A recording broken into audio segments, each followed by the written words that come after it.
Hi, I'm Leah from Indiana. Before I continue, please hit like and subscribe. Since I was a baby, I was meant to be a dancer. I could dance before I could even walk. I would do the cha-cha while cleaning my room and bust a move while brushing my teeth. And of course, I was shaking it all the way to and from school. People smiled and laughed when they saw me, but I never cared. When I was 10, I would watch my friends head off to dance class after school. It would tear me up inside to see them living my dream. I came home one day as my mom was finishing her makeup. Mom, can I please go to dance class? All my friends are going. You're not going. You have no idea how much that class costs. There was no other parent to ask at that time. Just me and Mom and whoever she was dating that week. But Mommy, please. I swear, I'll do your laundry and chores, and when I make money from ballet, you'll get makeup from Sephora. I'll take you shopping, whatever you want. Pretty please. This means everything in the world to me.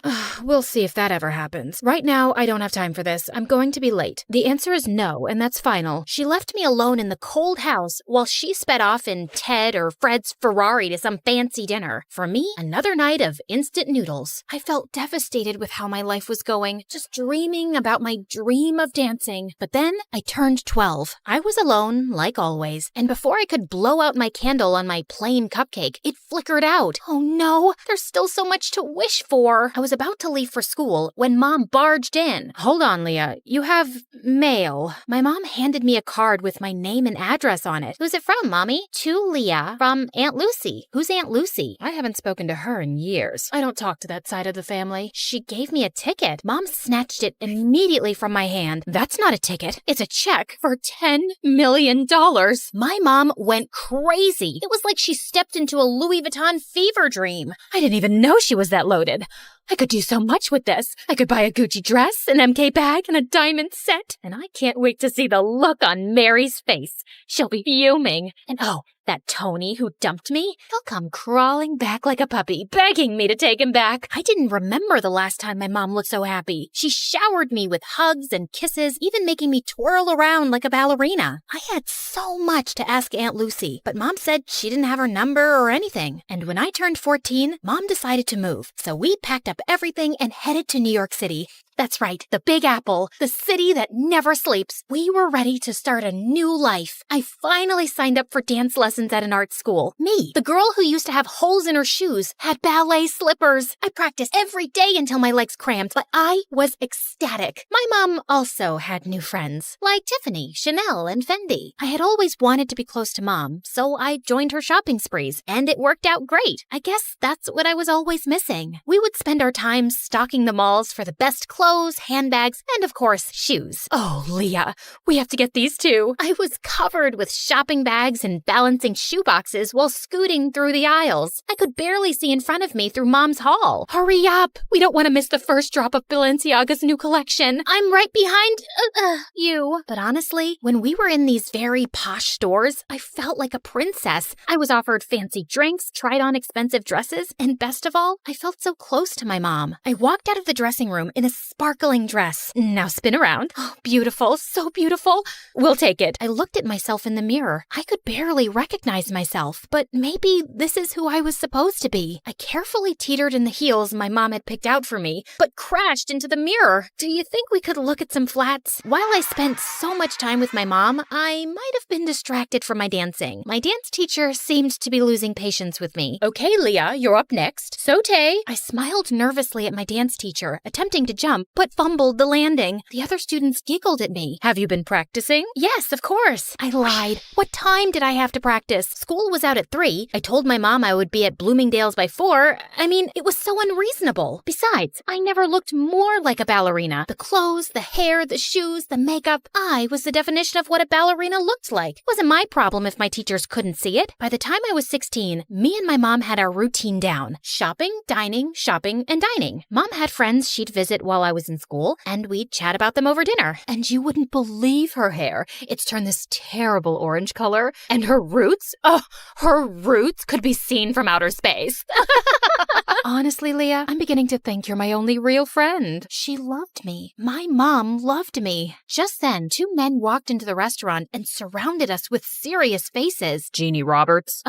Yes? What is your problem? They flashed their badges at us. It was the police. You have to come with us. Excuse me? I am not done with my dinner. I want to speak to your manager. Jeannie Roberts, we need to talk to you about your tax evasion. This is ridiculous. You don't have the right person. You're gonna ruin my blouse. Mom, what's going on? Leah, I will call you as soon as I can. Can you let up a little? This is silk. The police dragged my mom out of the restaurant. I didn't know what else to do, so I ran back to our apartment. I paced and cried, staring at my phone. My mom was arrested. What on earth could I do? Finally, at midnight, the doorbell rang, and it was Mom. Mom, what's going on? Listen, I have to be quick. You need to get help. Otherwise, they'll put me away for good. They said tax evasion, but you haven't done anything. We have the money. Tell the police we have millions of dollars. We don't, Leah. It's gone. My stomach dropped. I need you to get me out of this trouble. I need you to go see Aunt Lucy and ask for the money. They have people watching me. They'll pounce on me if I try to leave the city. But you said you didn't know anything about her. Yeah, I just remembered her address.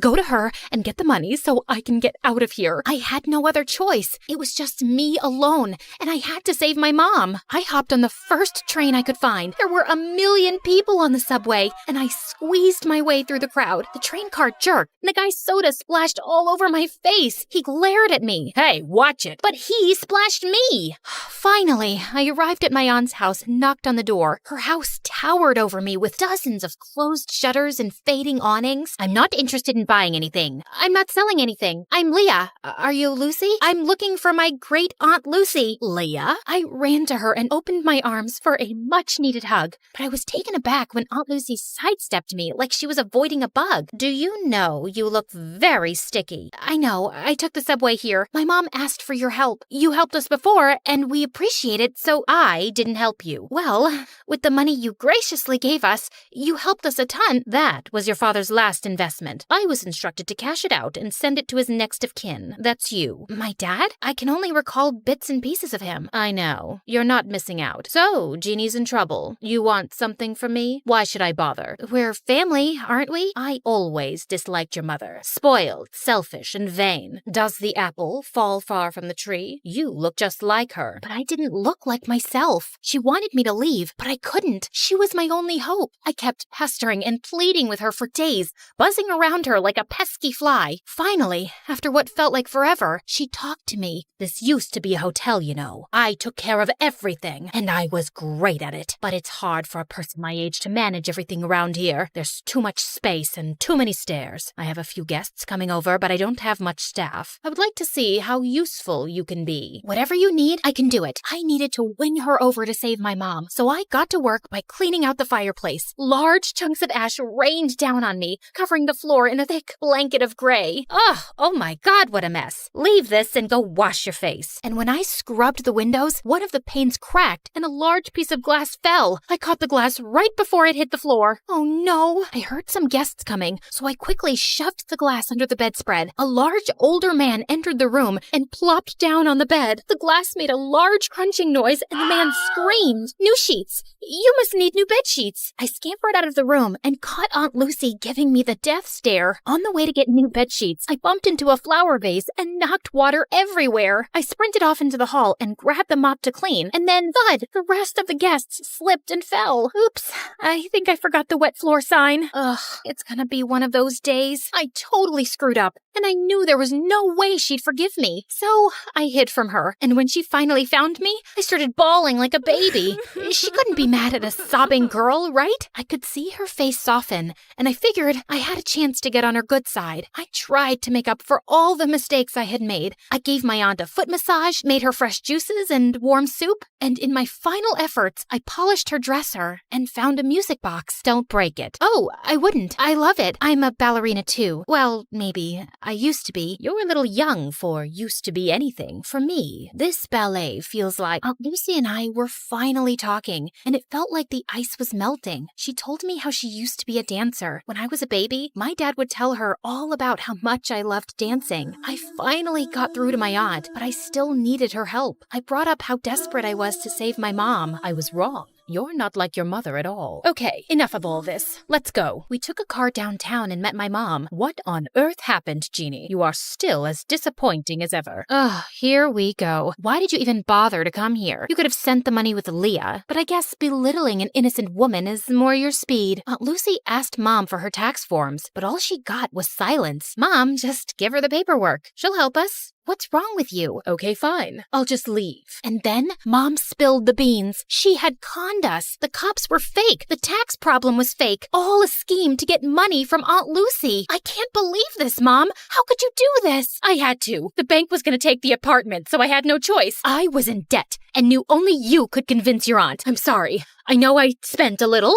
But I spent on you too, and it was for us, right, Leah? It made you happy, right? You were happy, and that's what made me happy. But I'm behind on all of my classes. We're out of money, and we don't even have the apartment. And now you're definitely not happy anymore, so I'm not happy. And I don't see how I could ever become a dancer. Enough. Leah, you need to go to school and work on your studies. You want to be a ballerina? Yes, of course. Then you are coming with me. And Jeannie, you need to pay all of this off. You'll need a source of income to dig your way out of this. This is an impossible situation. I know I made a mistake, but I want to change, and I can't live without you, Leah. I had doubts, and I was furious too. I even stepped outside with my aunt to leave, but then I realized I couldn't abandon my mom, not even after all the things she did. Okay, Mom, I think we should try to be a family, all of us together. I believed that this time it was gonna work out. The three of us went back to the hotel and were ready to start our new lives together. But the next morning, Mom, I ran around the hotel but couldn't find my mom. Her clothes and purse were gone. I searched up and down until I got to the front desk. The cashier's box was completely empty. She left and took my Aunt Lucy's money.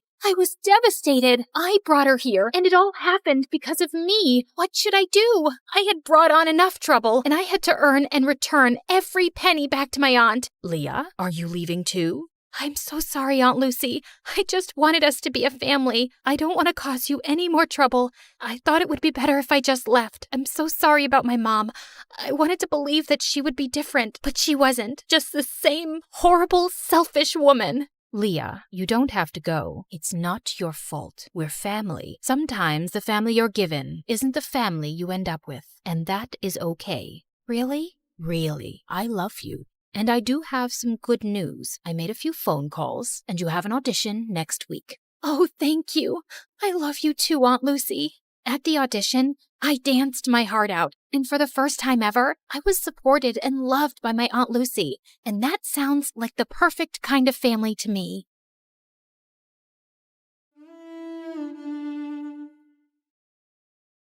Hi, my name is Elena, and I'm from Seattle. Please like and subscribe. I was born to a single mom who used to travel from one place to another, entertaining people on the streets. And after I was born, I became part of her gang too. She'd wrap herself in bandages and dress me up in shabby clothes, and then we'd go out and put on little acts in front of people. I'd feel weird about this, but seeing Mom's face light up after getting the money from people would make me happy too. Oh, honey, ever since you've come into my life, I've been bathing in riches. You're so lucky for me. Mom adored me and often took me to parks and picnics, and we'd put on our little acts there too. Our life was perfect. But there was one issue. I couldn't speak. No matter how hard I tried, not even a single word would come out of my mouth, and it really upset me. Honey, you're gonna be fine. We love you just the way you are. But when I was 7, I discovered something really shocking. Like always, Mom asked me to put on an act and faint in front of an approaching bicycle one evening. But surprisingly, the man went all bonkers on us. Get the kid out of my way, you morons! OMG, what have you done to my daughter? I know people like you. Frauds. You rob innocent people like this, but I'm not gonna fall for your act. Suddenly, a crowd gathered, and Mom broke into tears, and I couldn't keep still. I got up and hugged her. Look, she's totally fine. Huh? So you want my mute daughter to die now? You heartless jerk. But the fight just got worse, and in all that chaos, I somehow let out a loud scream. Stop! Everyone turned to me. They are frauds. The girl's not mute. Catch them! Mom grabbed me and we ran from there. But when we reached our van, she looked at me suspiciously. Why didn't you tell me you could talk? I'm the one who tricks people, but you've been tricking me this whole time? She did what? I had so many questions, but again, I couldn't speak. Later, she took me to a doctor and we discovered that I was just a late speaker. And with practice, I could speak like the other kids. But my happiness was incomplete because now I knew the reality. My mom was a con artist who made fools out of people and took money from them. Come on, baby. We're getting late, and this time make sure you don't shout or scream. You're a good girl, right? No, and I'm not going anywhere. What? Why? You liar. Bad. How can you say that, honey? I had no means to raise you. That's why I got into this business, and now you're saying I'm bad? Do you know, if I stop doing this, you're gonna have to give up on so many things, all your favorite foods and trips? Can you do that? Well, maybe she really had no option, but I knew that this was wrong, and I refused to be a part of it anymore. I told her to stop with the stupid acts and get me into school, or I'd go to the police. So we shifted to Seattle, and there, Mom got me enrolled in a public school. I made tons of friends, and I was the happiest there. But then, in the 7th grade, things took a wild turn. A woman named Mrs. Miller came knocking on the door and claimed that she was my birth mom. That's rubbish. She's my daughter. The woman told us that she'd discovered some years back that I got exchanged at birth, and ever since then, she'd been looking for me. I don't believe you. You look like some fraud to me. And believe me when I say I can smell 'em. Mom! I know it's hard to trust me, but I'm sure you're my daughter, Elena. Please, give me a chance to prove it. But Mom pushed her out, and I felt really uneasy about this. What if she was actually telling the truth? And then a few days later, the unthinkable happened. Cops came to our house and arrested my mom. Wait, what are you doing? My mom's innocent. But the cops showed me CCTV footage, and it turned out Mom had robbed a bank this time, and now she was going to serve time in jail. As a result, I was sent to a foster home, and it broke my heart. It was worse than prison, and I was ready to run out of there. But then Mrs. Miller came to see me there one day. Oh, Elena, I saw everything that's happened on the news, and I didn't want to leave you alone, dear. She tried hugging me, but I pushed her away. My own mom lied to me. I wasn't going to trust some stranger now. I know you can't trust me, but I don't want you to live in such a place when your mom can take care of you. And I will get you the proof you need. Mrs. Miller kept persisting, so I agreed to get a DNA test. And just like she'd said, the results were a match. And she was indeed my birth mom. I was super shocked by this revelation. And moving in with her seemed so much better than rotting in this filthy place. So I agreed. And she took me to a palace-like house. My birth mom was frickin' rich. This is going to be your home now, sweetie. But I need you to promise me something. The girl who was switched with you, Stella, I haven't told her about any of this yet. I've loved her like my own child, and I want more time to speak with her about this, okay? I promised not to say a word about it. But as we entered, a cute little boy bumped into me, and we both fell on our butts flat. Ouch! That hurt! Hey, are you okay? I helped him up, and Mrs. Miller told me that he was my younger brother, Jeremy. And indeed, we looked so much alike, but he seemed really shy and ran away. Later during dinner, Mrs. Miller introduced me to Stella. A distant relative? But how come I've never heard about her, Mom? Because she lived very far away, honey. But now Elena's gonna stay with us for a while, and I want you guys to be good to her, okay? Don't worry. I'm gonna take good care of her, and we're gonna be like besties. Stella seemed like a very nice girl. She showed me around the house and even let me borrow some of her gorgeous dresses. I'm having a sleepover tonight with my friends, and we're gonna have so much fun. And she was right. It was a blast. Everyone loved me and kept complimenting me. Your cousin is amazing, Stella. You should invite her to all our sleepovers. And I guess we won't even miss you because she's so much more fun.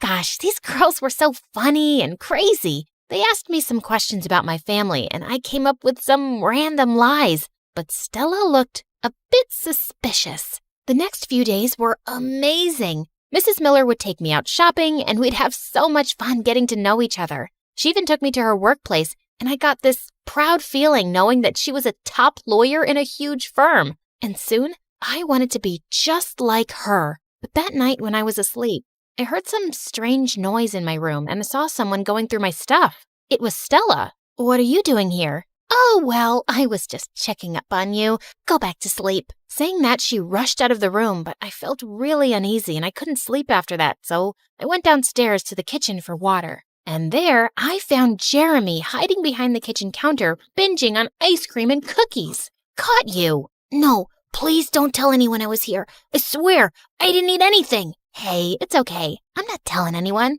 Relax. After he calmed down, I asked him what was wrong. I binge eat when I'm nervous about anything. What are you nervous about, Jeremy? I always fail all my subjects and all my friends make fun of me, and we have tests coming up. It's freaking me out. What if I helped you with your studies? Really? Yeah.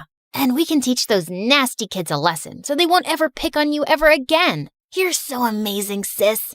Saying that, he hugged me tight, and after that, I'd spend all my evenings teaching Jeremy in his room. Over time, I discovered that we had so much in common and we bonded so well together. I'm so happy to see you guys getting along, Elena. Yeah, I've been helping him study, but I guess he's too exhausted for the day, so I'll go now. I was leaving the room, but just then, Mrs. Miller took my hand gently. It's a good thing that I never gave up on looking for you. I'm so glad you're here, my daughter. I'm glad too, Mom. When I said Mom, her eyes lit up and she hugged me tight. Then a week later, I started school, and all of Stella's friends were so happy to see me there. Who's the gorgeous girl, Stella? Why don't you introduce us? Well, I'm not sure either. Why don't you go ask her? Saying that, she ignored me and went away with her friends. But I didn't like her being this way with me. So later that night, I went to ask her, Hey, what's the matter? You've been acting weird lately. Yeah?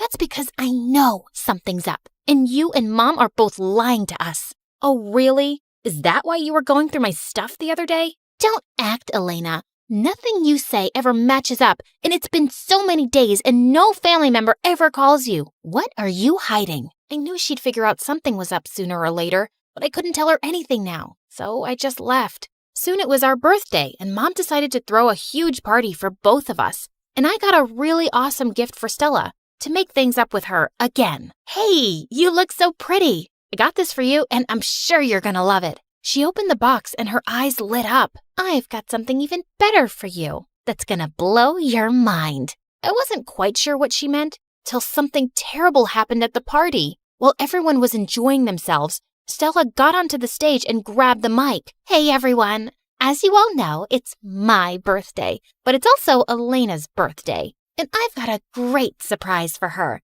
But before that, you should all know who Elena is. Saying that, a slideshow opened on a screen behind her, and it had pictures of my mom and all the news about her being a con artist and a robber. That's Elena's mom, and Elena's a fraud, just like her. Stella, stop this nonsense at once. Oh, this ain't nonsense, Mom. This is the truth. And now I want to know why you brought this street rat here and hid it from me. You're such a horrible person, Stella. Oh, do you want to cry like a little baby? Stop it. Don't hurt her. She isn't the con woman's daughter. You are. Suddenly, a loud silence swept across the room. Have you lost it, Jeremy? What are you talking about? Stop hurting Elena. She's my real sister. No, Jeremy, stop. Stella looked at Mom with questioning eyes. What? What is Jeremy saying? Mom? Mom remained silent, and the look on Stella's face changed and she ran to her room. After that, Mom asked all the guests to leave. Jeremy, how did you know this? Once, I heard you talking on the phone about how you were looking for your daughter who got exchanged. And that night, when you came into my room, I wasn't sleeping, and I heard Elena was my real sister. Oh, Jeremy, but you shouldn't have said this in front of everyone. You were crying, and Stella was hurting you, so I immediately went up to Stella's room, but she wouldn't let anyone in. Even Mom tried talking to her, but she didn't come out of her room for a few hours, and I decided to break in through the window. But when I got there, I saw she was lying unconscious on the floor. We immediately rushed her to the hospital, and the doctor said she was all right, but she just passed out because of shock. Later that night, when she gained consciousness, I was right next to her. What are you doing? Get away from me. Stella, calm down. I know it's a big shock for you, and I can understand how you feel, but please, listen to me. I don't want to hear anything, Elena. I hate you. I'm going to lose all my family and my home because of you. You're not losing anything, okay? Mom's loved you for so long and brought you up like her own daughter. How can you even think that she'd replace you? Elena's right, Stella. You're my daughter and my family, and you're always gonna stay here with us. But Elena's your real daughter. Isn't that why you brought her here? And now even Jeremy loves her more than me. She is my daughter, but so are you. I love you both equally. Yeah, I love you both equally too. I'm sorry for what I did. So, you promise you're never gonna let me go, and I'll always be important to you? I promise, honey. Suddenly, she pulled Mom in for a tight hug, and I joined too. You guys, I'm here too. Come on then. What are you waiting for?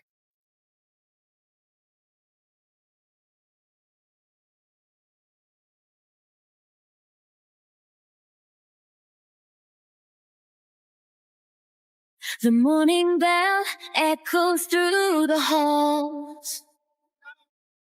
1,000 voices bouncing off the wall. From the quiet corners of the library floor to the laughter leaking through the classroom door, we're walking hallways where the legends grew. But today the ink is fresh and the story's new. A student stares at a blank white screen while an artist paints the things unseen. The scholar's lamp burns through the night. The athlete runs toward the morning light. A teacher sighs, hoping the spark they lit survives. Finding the light when the halls get dark. Oh, welcome to the light that ends you, where the story's changing and the lead is you. So carve your name in the wind, let the legacy breathe. There's a world in the pages that we're starting to weave. Not just a school, but the soul of the story. Turning our scars into stars and our grit into glory.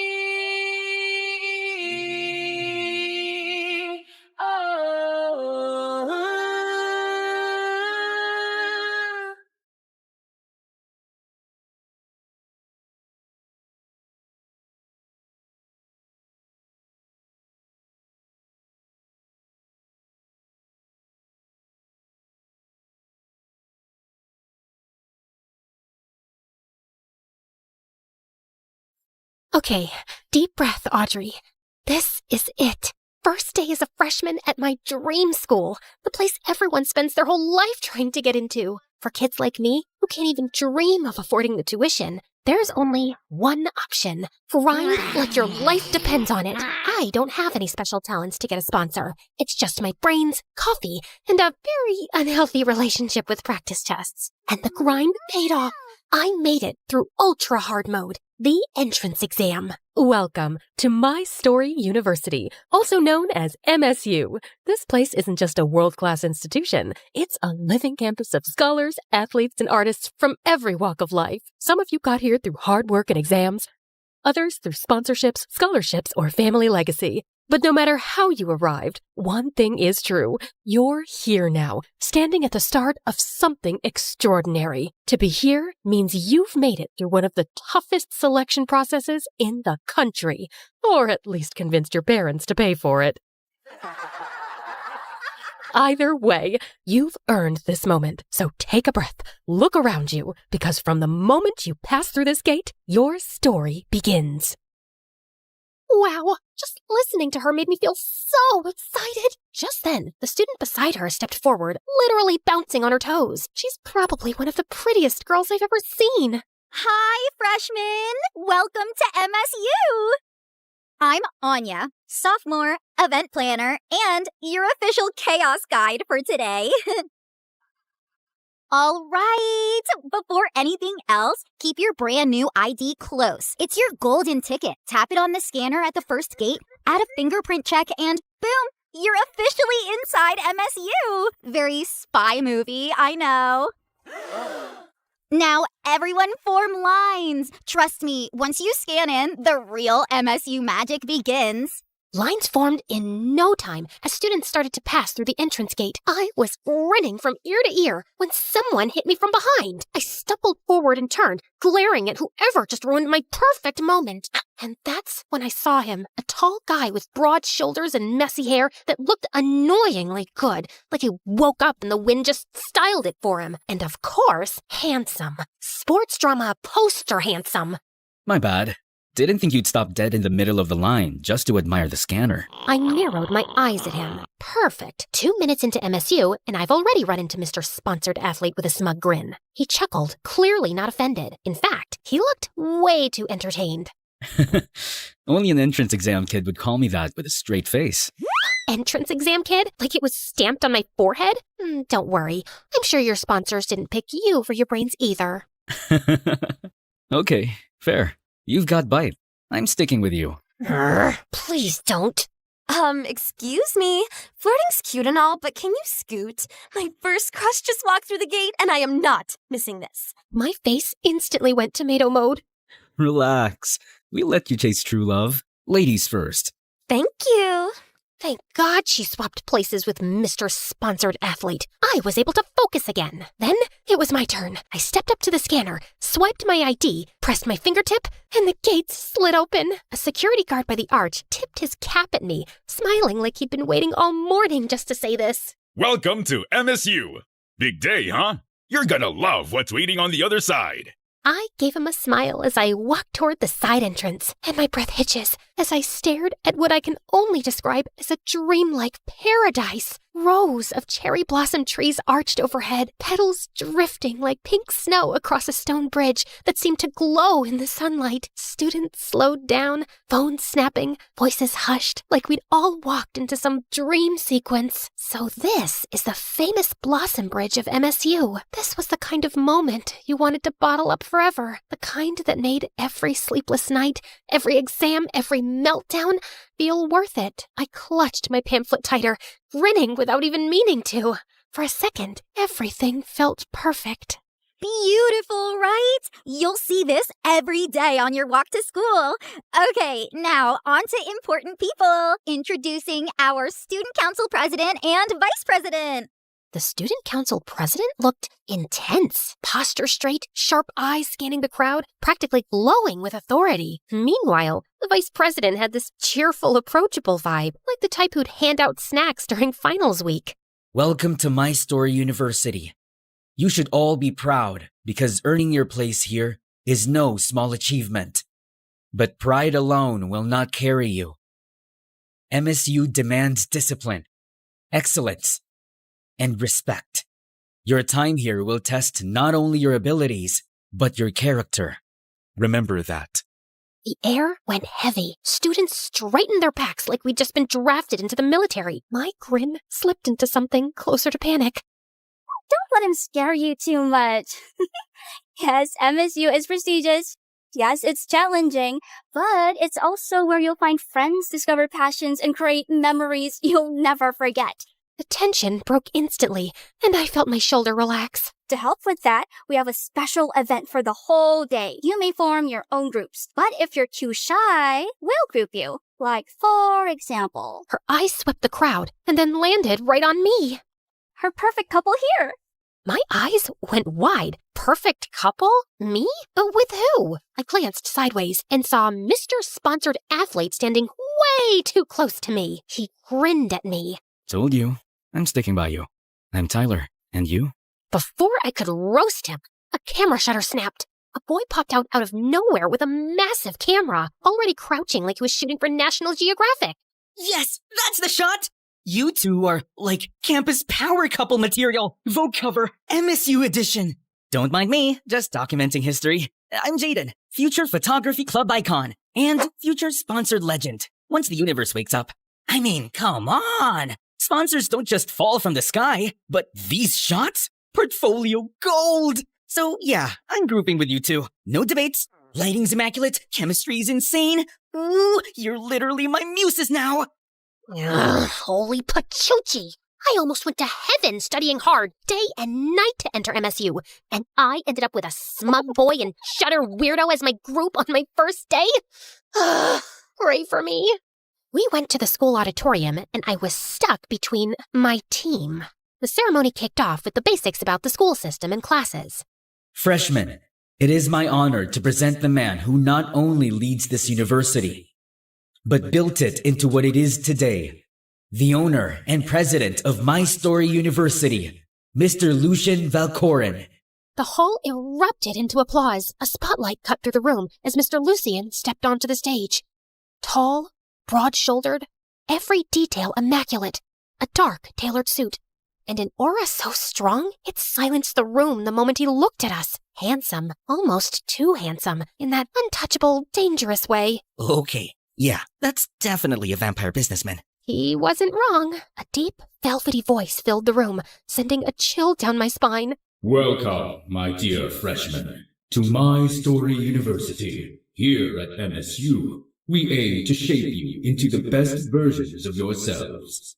Our university is more than just a campus. It's a community, one you may never want to leave.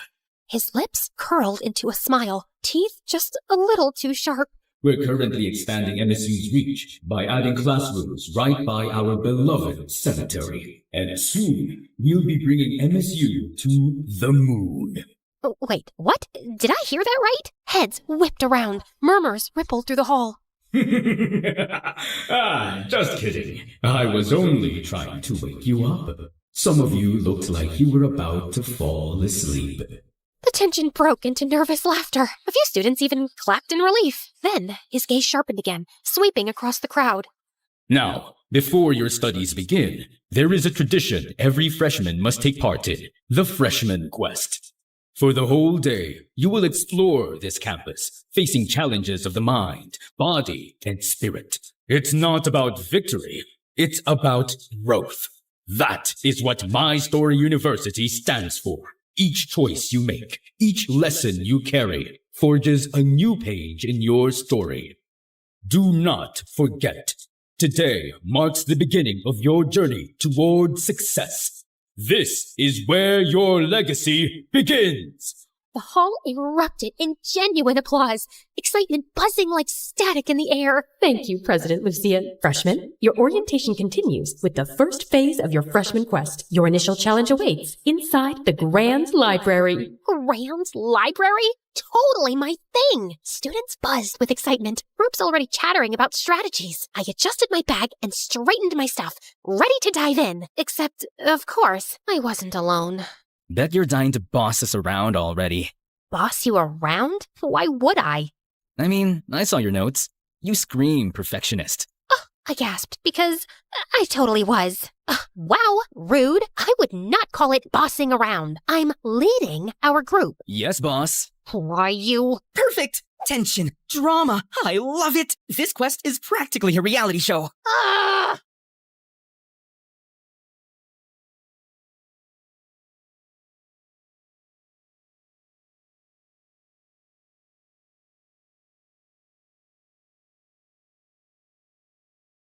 Welcome to MSU's Grand Library. Now, for your challenge, decode the riddle, find the hidden phrase within the library, and present it to the librarian's desk. You only have an hour.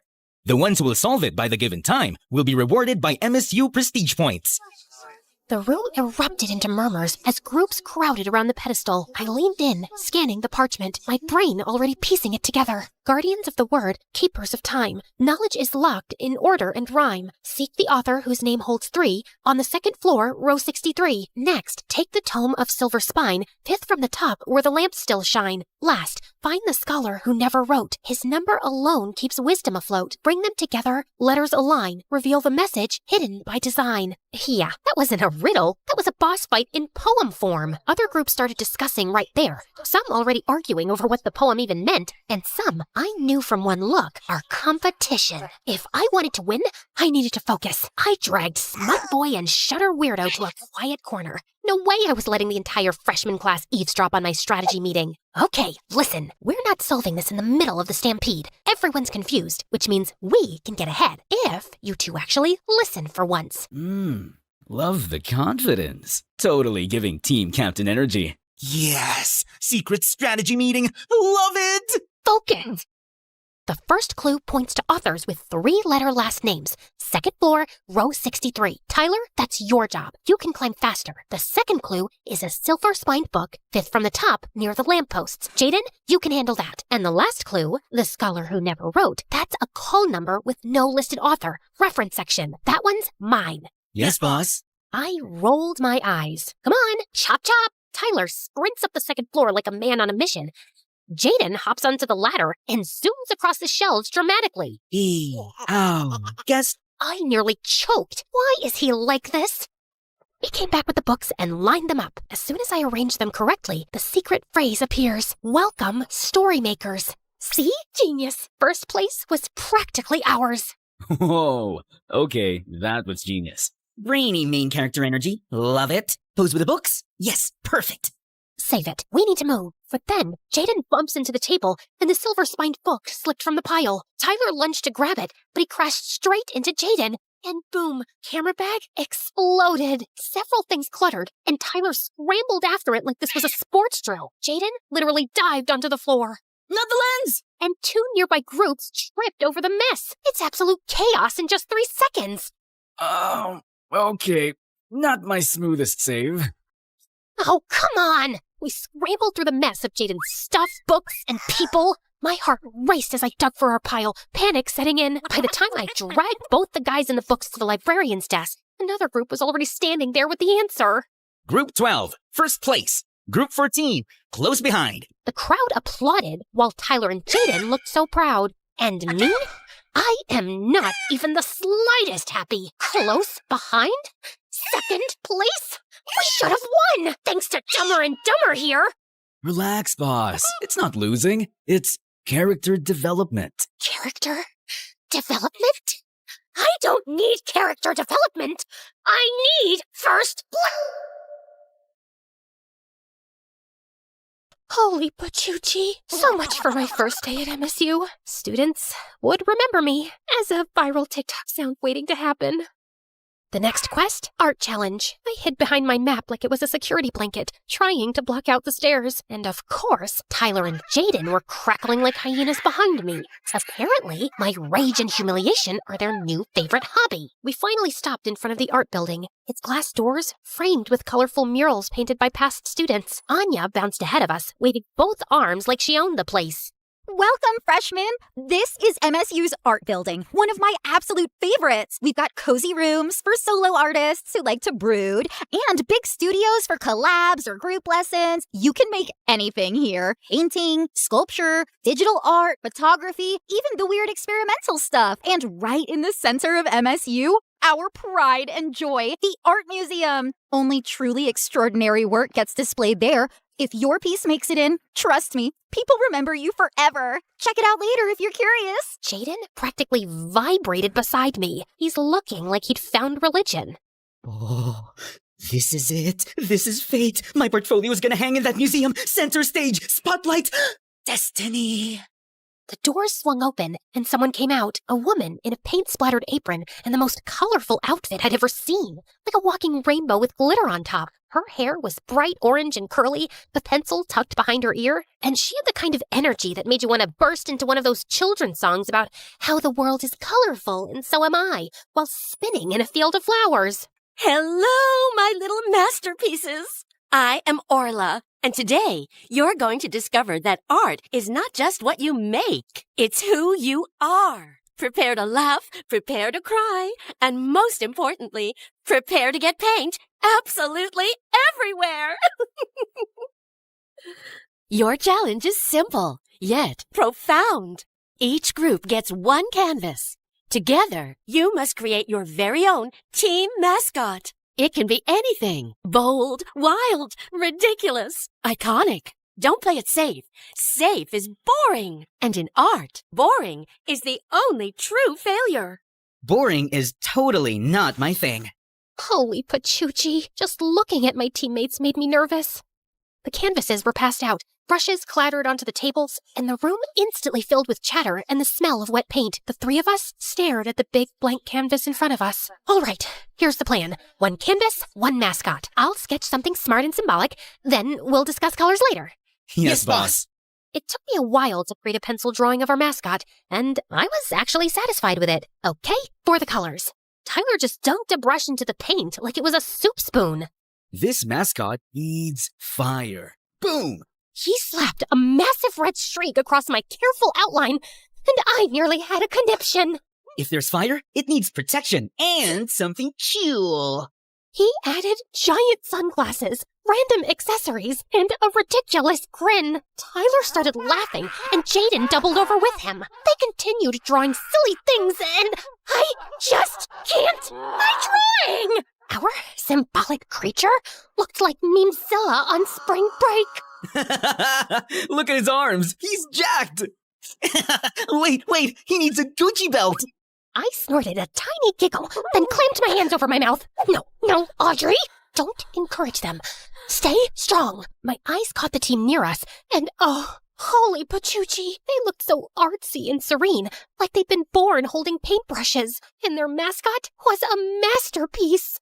Relax, boss. Ours has flavor. Jaden added glitter to the sunglasses and posed proudly. And style. Don't forget style. They just laughing while I was practically combusting on the spot. I stared blankly at my pamphlet, now all wrinkled, like how I feel on the inside. Years of grinding. I ended like this. Day 1 of my dream school, and instead of rising to the top, I was sinking fast. Tyler approaches, hands still in pockets, still grinning. Jaden lingers a few steps behind, camera lowered for once. So, this is where you host your dramatic breakdowns? I'm not breaking down. I'm just frustrated. Yeah, no kidding. You nearly bit my head off in front of the entire art building. Because you won't take anything seriously! Tyler's grin faltered, his voice cutting sharper than usual. And you take everything too seriously. Newsflash, boss. It's supposed to be fun. My chest tightened. I shot to my feet, clutching the pamphlet like it might keep me steady. Fun doesn't win. I worked my whole life to get here, and now I'm stuck with 2 clowns dragging me down. Tyler's eyes narrowed, his arms crossing. Maybe the problem isn't us. Maybe it's you who are so obsessed with being perfect. You forget this isn't just your quest. The words hit harder than I expected, and heat rushed to my face. I didn't have a comeback, not one that wouldn't make it worse, so I spun on my heel and stormed off, leaving both of them in silence behind me. I went behind the school crying, for a variety of reasons, but mostly I feel bad about lashing out at Tyler. He's right. This is supposed to be a fun event. I should let go of the tension and exhaustion from all that studying for years to get here. I need to apologize later, sincerely. Then maybe we can actually enjoy today's event together.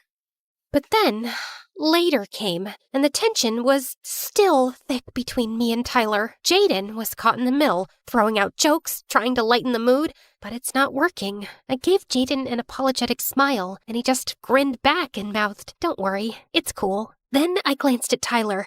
My stomach twisted immediately. Come on, Audrey, just open your mouth and say you're sorry. Attention, students. I lost my chance to say something as 2 teachers walked in. The female teacher looked like she just walked out of a drama poster. Long, straight black hair, sharp eyes that could probably see straight through you. Beautiful, but terrifying. The type who made you sit up straighter without even realizing it. The male teacher was her complete opposite. All smiles. Tall, broad-shouldered guy in a tracksuit, whistle hanging from his neck. He had that athletic dad energy. Warm smile, easy laugh. The kind of teacher who'd crack a joke right before making you run 10 laps. Settle down. This is your final challenge. Oh yeah! Time to see if you've got brains and brawn. Don't worry, kids. Only a little pain is involved. Good afternoon, freshmen. I am Ms. Hoshino, your instructor for logic and strategy. I also teach mathematics. This is Coach Ramirez, head of physical education. But you can just call me Coach R. Easier to shout across the field. All right, final challenge. Brain power, muscle power, team power. If you don't work as a team, you're gonna eat dirt. Let's see what you've got. I gulped. Our team isn't exactly working right now. I am so gonna eat dirt. There are 3 rounds. Listen well. Assistant stepped forward, holding sealed envelopes with different colors. Your final challenge will test perception, reasoning, and endurance. Round 1, a visual puzzle. Each group will receive an image cut into fragments. Your task is to reconstruct it correctly. Only then will you move to round 2. Round 2 is a logic puzzle, a riddle requiring critical thinking. Solve it, and you advance to the final round. Round 3 is simple. A long-distance run to the finish line. 1 runner per team. Fastest across wins. The assistants dropped the first envelope on our table. Tyler ripped it open, spilling a dozen oddly shaped scraps of glossy paper across the surface. Ooh, puzzle pieces. My time has come to shine. It's not just a jigsaw. Look, the edges don't even match. Please, I've spent years framing shots and lining up angles. This is basically Photoshop, but in real life. His hands moved fast, rotating pieces, sliding them into place. Tyler and I tried to follow, but he was already halfway there before we could blink. Not gonna lie, he's kinda cracked at this. A few final clicks, and Jaden smoothed the last piece into place. The image formed into the blossom bridge in full bloom, glowing under a spring sky. And that's how you turn chaos into art. Done! Miss Hoshino stepped over, gave a curt nod, and handed us the second envelope. Well done. Proceed to the logic round. Tyler slid the second envelope across the table. My fingers hesitated for half a second before I tore it open. Inside was a folded card with a riddle written in elegant script. I speak without a mouth and hear without ears. I have no body, but I come alive with air. What am I? Tyler frowned, scratching his head. A ghost? No. It's obviously the voice of artistic inspiration. Duh! I roll my eyes. Cute guess, but no, it's an echo. I scribbled the answer quickly onto the card and rang the bell. Miss Hoshino raised her eyebrow, a faint smile on her lips. Correct. You may proceed. Tyler leaned back with a smirk, but there was still an edge to it, not his usual playful grin. Knew you'd have it. Boss Brain saves the day again. My smile faded, and I looked down at my hands, guilt twisting in my stomach. He was trying to make it sound like a joke, but it only reminded me of how harshly I'd snapped at him earlier. I wanted to say something, anything, but my throat closed up. The tension between us was thick enough to choke on. Jaden, desperate to cut it, slung an arm around both our shoulders with a grin. Okay. Logic done. Art King wins again. Now we pass the baton to our athlete, yeah? All runners to the field. This is your last leg. Finish strong. We moved toward the track, but my stomach churned. I felt dizzy, but I managed to hold myself up and forced myself to walk. The teams lined up on the athletics field, the track stretching out in front of us like it went on forever. Tyler bounced on his heels, loosening his shoulders. Jaden adjusted his camera, already trying to get action shots. I stood off to the side, but my vision swam. The skipped lunch, the stress, it all caught up at once. The whistle blew just as my knees buckled. The world tilted and I stumbled forward, but Jaden caught me just in time. Audrey! Tyler was instantly there, crouching down, his usual smirk gone. Hey, what's wrong? I blinked my eyes as I shook my head, feeling embarrassed. I'm fine. Just skipped lunch. Dumb, I know.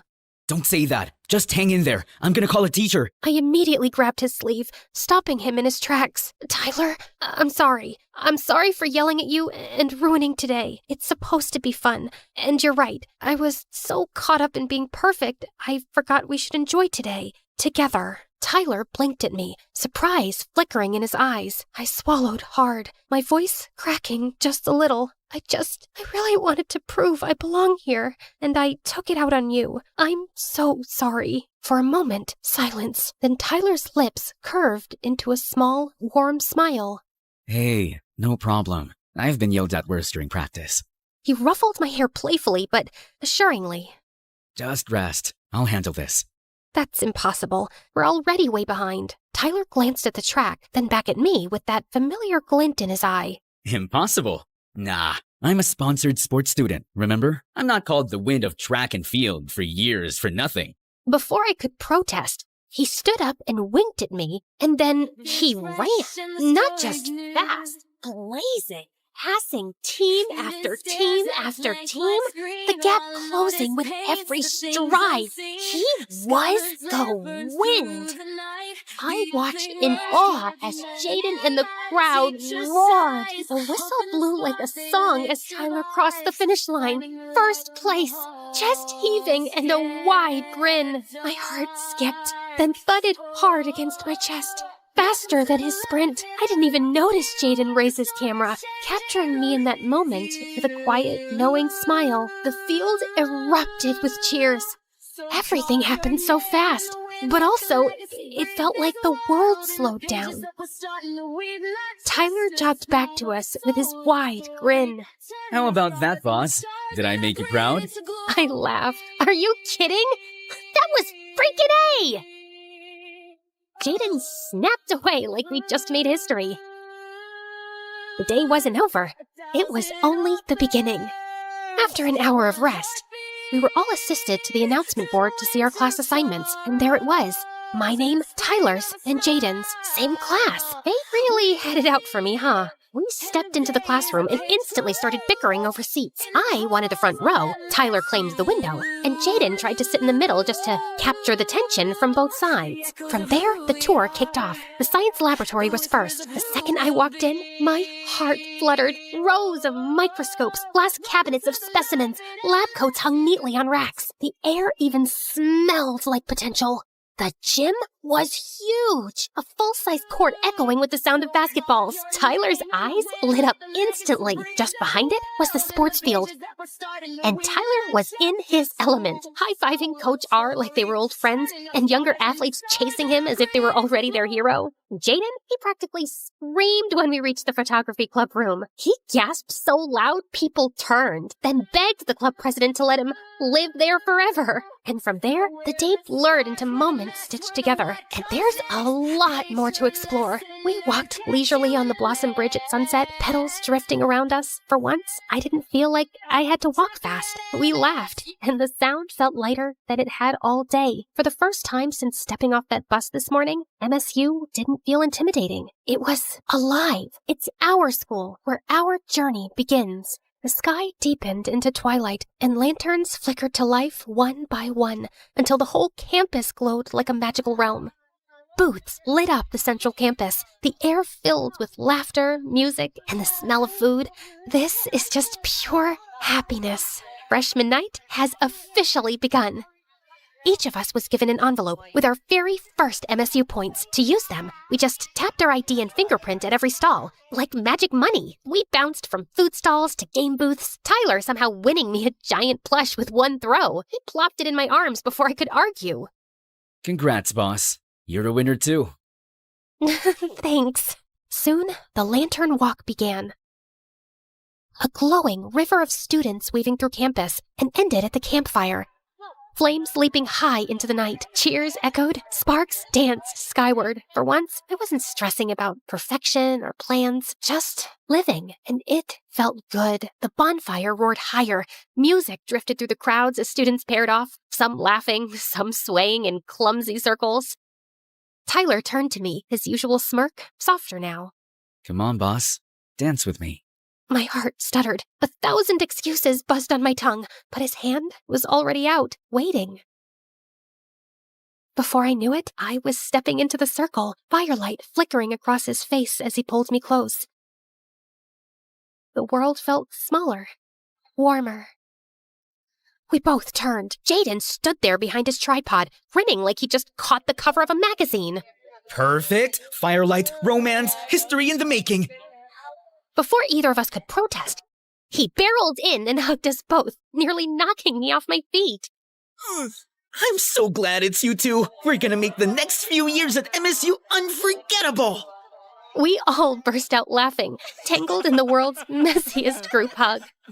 And for the first time that day, it didn't feel like chaos. It felt like home.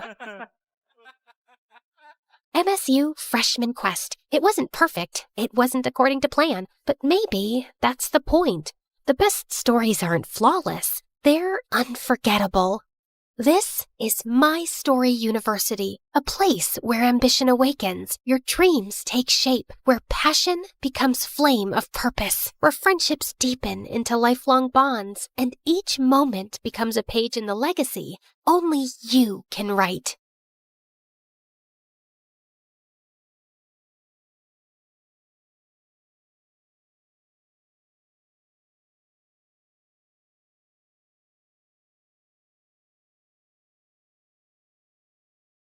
Hi, I'm Toby from Chicago.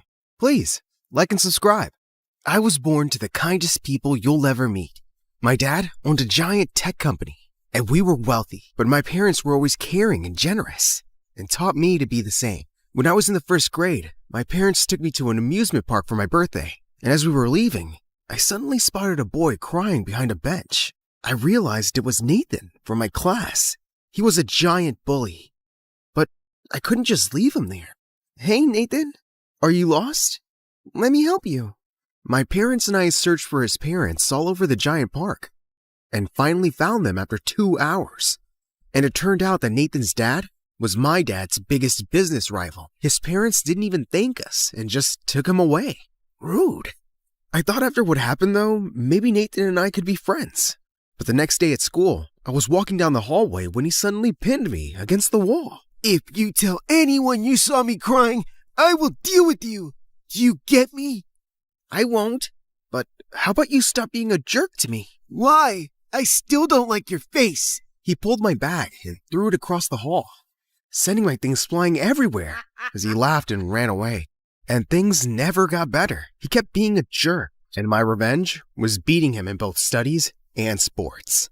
And everyone else at school really liked me, but I always tried to be kind and helpful. Once in 8th grade, I was helping our driver wash the cars when I noticed something heartbreaking at the gate. It was a girl my age, searching the trash for food. I walked up to her, but suddenly she dashed away like a cheetah. Oh, wait, come back! I don't want to hurt you! But she was so fast, I couldn't keep up. We have lots of food in the house, even cakes. I'll get you some. She stopped immediately, then slowly walked back to me. Cakes? When I told my parents about her, they immediately invited her for lunch. Her name was Jessica, and she gobbled down her food like she hadn't eaten in weeks. Jessica started coming to our house every day after that. She never talked about her family, and whenever I asked, she got moody, so I dropped it. One day, we were having lunch when we heard a loud knock on the door, and seconds later, a huge man barged into the dining room. Jessica, it's time to go home. Hey, I don't know who you are, but it looks like she doesn't want to go with you. I'm her father, and I don't need your charity. Stay away from my child. Jessica, we're leaving, now! She crept out and he led her away, and she didn't come again. My parents and I were really upset, and we contacted Child Services to try to track Jessica down, and it turned out that her father was a wanted criminal. He was arrested soon after that and was sent to jail, while Jessica ended up with some nice foster parents, who even enrolled her in my school. Hey, I'm really sorry about your dad. It's okay. I don't really miss him. He wasn't very nice. He often forgot to get me food and made me leave school because he was on the run. That's awful, but it's all in the past now. Yeah, and I wanted to stay there. I don't ever want to talk about it again. Pinky swear, we won't talk about it again. I wanted to give Jessica a present for her first day at my school, so I asked my mom to take me to the mall. And I picked out a beautiful red sweater for her, and I waited for her at the school gate. She was late, and I was beginning to panic. What if she decided she didn't want to go to school anymore? But thankfully, she showed up. You thought I changed my mind, right? Yeah, you had me a bit worried. Here, I got you something. Oh, it's so pretty. And red's my favorite color. Thank you. She hugged me, and I felt a million butterflies in my stomach. Whoa, who's this, babe? And why are you hugging that cockroach, babe? I was about to tell Nathan off, but Jessica spoke up first. I don't know who you are, jerk, but don't talk to us again. Come on, Toby. Let's go. Jessica fit in easily and was making new friends in no time. I was a little jealous that I didn't have her all to myself, but I was glad she was enjoying school. Guess what I did today? I joined the track team. That's awesome. I'm sure you'll beat everyone. I'm still trying to catch my breath from the first time I chased you. The secret to slowing me down is to say, hey, I got cakes. I'll probably stop running and follow that person. Having Jessica around was a dream come true, and I was just falling more in love with her. One day after school, I was looking for Jessica when I found her in the hallway with Nathan. Hey, is he bothering you? Nathan, just back off! Whoa, calm down. He's part of the track team, and we're going to an event together. I pulled her away to speak privately. That's Nathan. He's been a jerk to me since we were kids. But he's my teammate, Toby. And actually, he's not that bad. Come on, Jessica. We're running out of time. Get it? Jessica laughed out loud and walked away with him. What? It was a terrible joke. But from that day on, Nathan was always around Jessica, and it burnt my heart. Jessica was so good on the track that she was winning medals in no time. She became really popular and was always hanging out with the cool kids now. But one night in the 10th grade, I was studying for a test when she crept through my window. Hey, Toby. I missed you. Really? You bailed on our plans like 100 times. Yeah, I know. I'm sorry. So, listen. Nathan took me out for a drive, and I completely forgot about this big math test tomorrow. Will you help me, please? Okay. I'm studying right now, so pull up a chair. Oh, not right now. I mean, can you help me during the test tomorrow? You mean cheat? You know I never do that. But I'm going to fail, Toby. Yeah, well, that happens when you hang out with people like Nathan. Keep doing that and he'll ruin you. If you can't help me, at least don't give me a lecture. Thanks for nothing. I'm sure Nathan will think of something. And with that, she left. And the next day, I spotted a shy girl in our class, passing cheat sheets to Jessica and Nathan during the test. So that was Nathan's solution? Bullying other kids to help them cheat? But just then, the teacher caught the girl and took her off to the principal. And moments later, Nathan and Jessica were called out too, and then suspended for a week. I really hoped that Jessica had learned her lesson. But a week later, I found her and Nathan cornering the shy girl in the hallway. You're supposed to be one of the smartest girls in class, so how come you're so stupid? You ratted us out to the principal. You know what we do to snitches? And can you stop crying? You got snot on your face, and it's gross. What the heck? Jessica was a bully now? Jessica, what's wrong with you? Knock it off and leave her alone. Mind your business, nerd. I wasn't talking to you, jerk. Well, you're talking to my fist now. And then Nathan punched me. I tackled him to the ground, and we both wrestled like crazy till some teachers stopped us. And for the first time ever, I landed in detention. Jessica tried to talk to me, but I just walked past her. I completely avoided her for the next few days. But then one evening, the police arrived at our house with some news of her dad. He was really sick and was being transferred to another city for treatment right away. And he wanted to meet Jessica before he left. She wasn't answering my calls. And when I went to her house, her foster parents told me she was at Nathan's place for a party. Great. It was the last place I wanted to go, but I had to tell her. As I looked around for her, my heart suddenly dropped to my stomach. Jessica was in the corner with her arms around Nathan, and then she kissed him. Jessica, I need to talk to you. It's urgent. What are you doing here, man? You're not welcome in my house. It's not like I want to be here. Jessica, listen. I'm gonna call security. Toby, can you please leave? I don't want you creating a scene in front of my friends. She started walking away, and suddenly felt a wave of rage. Is that all you care about now? I thought you'd like to know that your dad is sick, and he wants you to see him before he's shifted to another prison. The loud music suddenly died as I shouted, and everyone stared at us. What? Your dad's in prison? You're some criminal's daughter? Jessica burst into tears as she ran out. Jessica, please stop. I'm sorry. She suddenly turned around and pushed me so hard I fell to the ground. It's the one thing I ever asked you, Toby. I said I never wanted to talk about my dad, and you decided to announce it? I didn't mean to, but I had to tell you about him, and you wouldn't listen. I think you can't stand that I have other friends, and you just wanted to ruin that. Do you think I should be eternally grateful to you and not have a life of my own because you saved me from a dumpster?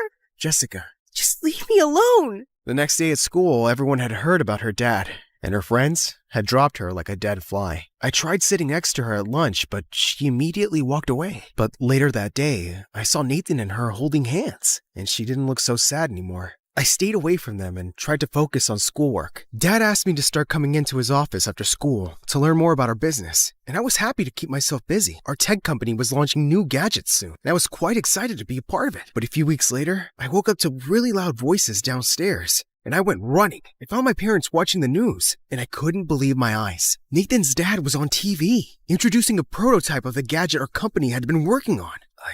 I just don't understand how our plans were leaked. My office is secure, and my home study is always locked. I just can't believe anyone working for me would betray me. This is terrible news. All our investors will be furious, and our company is going to take a huge hit. And it did. The company suffered huge losses, and there was no way to prove the theft. I went to school a week after the whole disaster, and I couldn't bear to even look at Nathan. His dad was a crook. But later that day, I was going to sit on the bleachers when I spotted Jessica yelling at him. How could you do this? You told me those files were about some small project Toby was working on, and you'd mess up the plans to embarrass him in front of his dad. You never said it was something that could bring his parents' company down. Okay, I lied. Boo-hoo.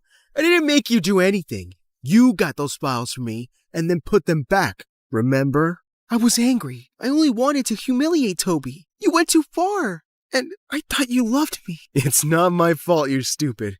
You really thought I loved you? Daughter of a felon? Jessica, you did this? I couldn't believe it. The girl I loved was responsible for our ruin. Toby, please wait. He lied to me. I didn't know what he was doing. I just wanted to mess with you because I was upset. I'd never hurt your parents. Don't ever speak to me again. All I've done since I met you is love you. And you stabbed me in the back. Wait, you love me? Not anymore. Now I wish I'd never met you. The next few days at school, she didn't show up. And I didn't care. One day I was in my room when Mom came in. Honey, we went to Jessica's foster home, and they told us she ran away. I'm so sorry. Whatever. Good riddance. Toby, that's unkind. Mom, you still think she deserves kindness? After what she did? I'm sure she got manipulated by that boy. Remember? She had a rough past, and maybe she was just trying to fit in and be loved. I know what she did was awful, but she was a good girl, and I hope she's okay. Mom's attitude made me feel ashamed of myself, and I soon started regretting the things I said. But I couldn't take it back because Jessica had vanished. But in a shocking turn of events, an employee from Nathan's dad's company came forward with proof that the product had been stolen from us. They had to pay millions in damages, while his dad served time in prison. The family moved away, and I never saw Nathan again. High school passed fast enough. And after graduating from university, I joined Dad's company and helped build it to newer heights. But one day, I was at a shopping mall when I caught sight of a girl who looked like Jessica. My heart was pounding as I ran after her. But by the time I got outside, she was nowhere to be seen. Toby, is that you? Oh my God, Jessica, I've always wondered what I'd do if I ever saw you again. I don't even know what to say, except that I'm so happy you're okay. Toby, I've thought of this meeting a million times too, and I really need to say that I'm so sorry. I was so stupid, and I knew even then that you'd never hurt me on purpose, but I ended up hurting you and your family so much. I left because I couldn't face you guys anymore. Please say you'll forgive me. I hugged her, and we sat on a bench and talked. After she'd ran away, she ended up in a foster home again, and they got adopted by some really nice people. And I was so glad her life hadn't been miserable. As I loaded her groceries in her car, I spotted something in her back seat. It was the red sweater I'd given her in the 8th grade. Jessica, do you think I can call you sometime and ask you out on a date? I wanted to since forever. You can ask me right now, and my answer is yes.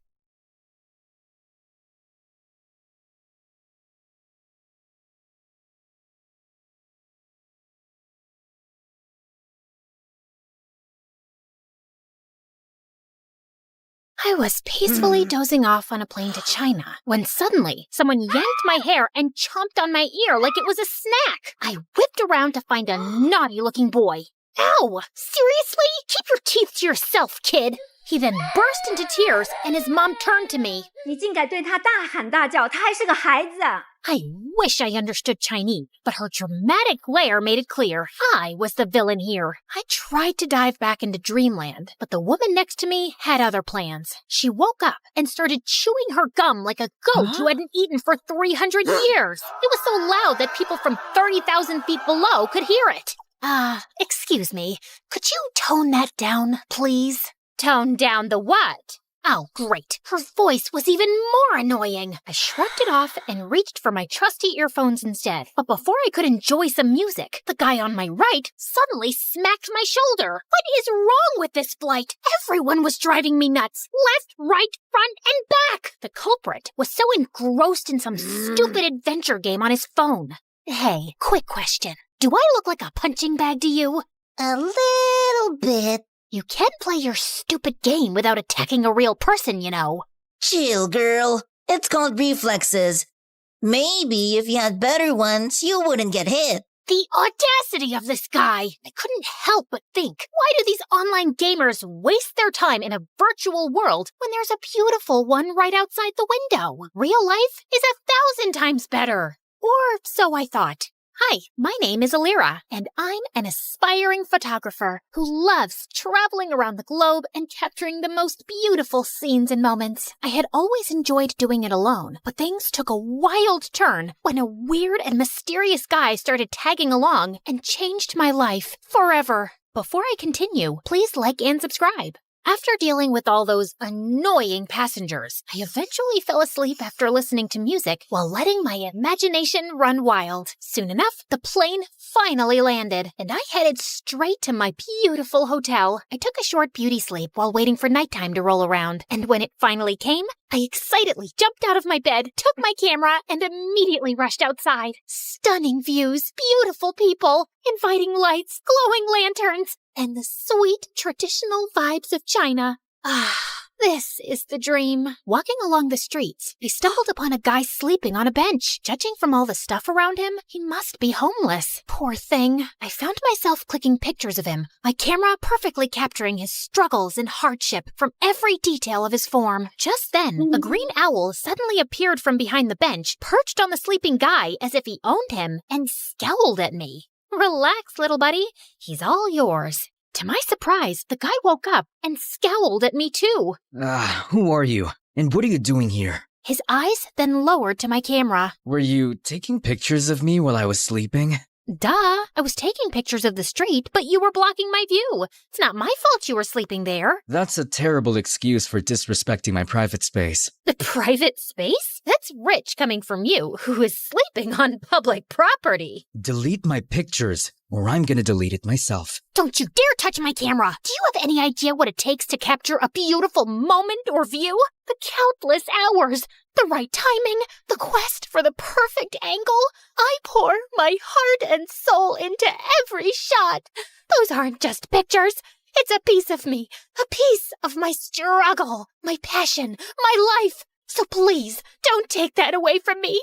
I trailed off when I realized that he was now holding my camera and swiping through the shots. But how? So you're not only homeless, you're also a snatcher. Give it back, you jerk. I lunged at him to retrieve my camera, but he suddenly vanished. I spun around, and he was still swiping. This guy, I swear to God.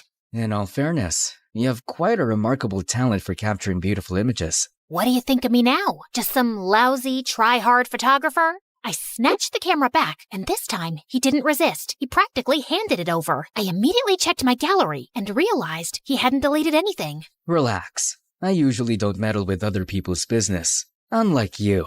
I tried glaring at him, but I felt like I ended up pouting, which made him smirk. Oh, well, at least I finally bumped into someone who speaks English. I'm so tired of racking my brains and using weird hand gestures to understand what the locals are saying. He ignored me and started picking up his things as if preparing to leave. So, where are you from? Not from around here. I see. Where are you going? I don't know. Maybe under the bridge? At the back of the junkyard? Just anywhere with a roof where I can recharge my energy, so I can continue my pursuit of answers to my questions. Just then, a sudden rumble of thunder echoed through the streets. I think you should speed your pursuit up, because the rain is about to pour, buddy. I don't mind the rain. It helps me think better. But your owl doesn't. He stopped in his tracks when he realized that I was right. You know what? Why don't you just come with me to my hotel? I'll get you a room. It's just nearby. I appreciate your hospitality, but I don't need your pity. Oh, look. Mr. Grumpy Bench Guy is being such a drama queen. Fine. But the moment the rain stops, we're out. Another thunder rumbled as we started walking away. When we reached my hotel, the receptionist immediately greeted me with a question. 给你朋友另一个房间. As I scrambled for my translation book, Hatham suddenly swooped in. Shida, Ching. Did you just speak Chinese? I speak multiple languages. I have a constant hunger for endless knowledge. So, you're a polyglot. So cool. That's literally my dream. But learning another language is so difficult for me. What's your secret? Oh, I use this splendid application on my phone, Duolingo. Oh, I have heard about it, but I never tried it. It has a fun and engaging approach to learning a language. It's like casually playing a game, which is a pretty good motivation for the learning process.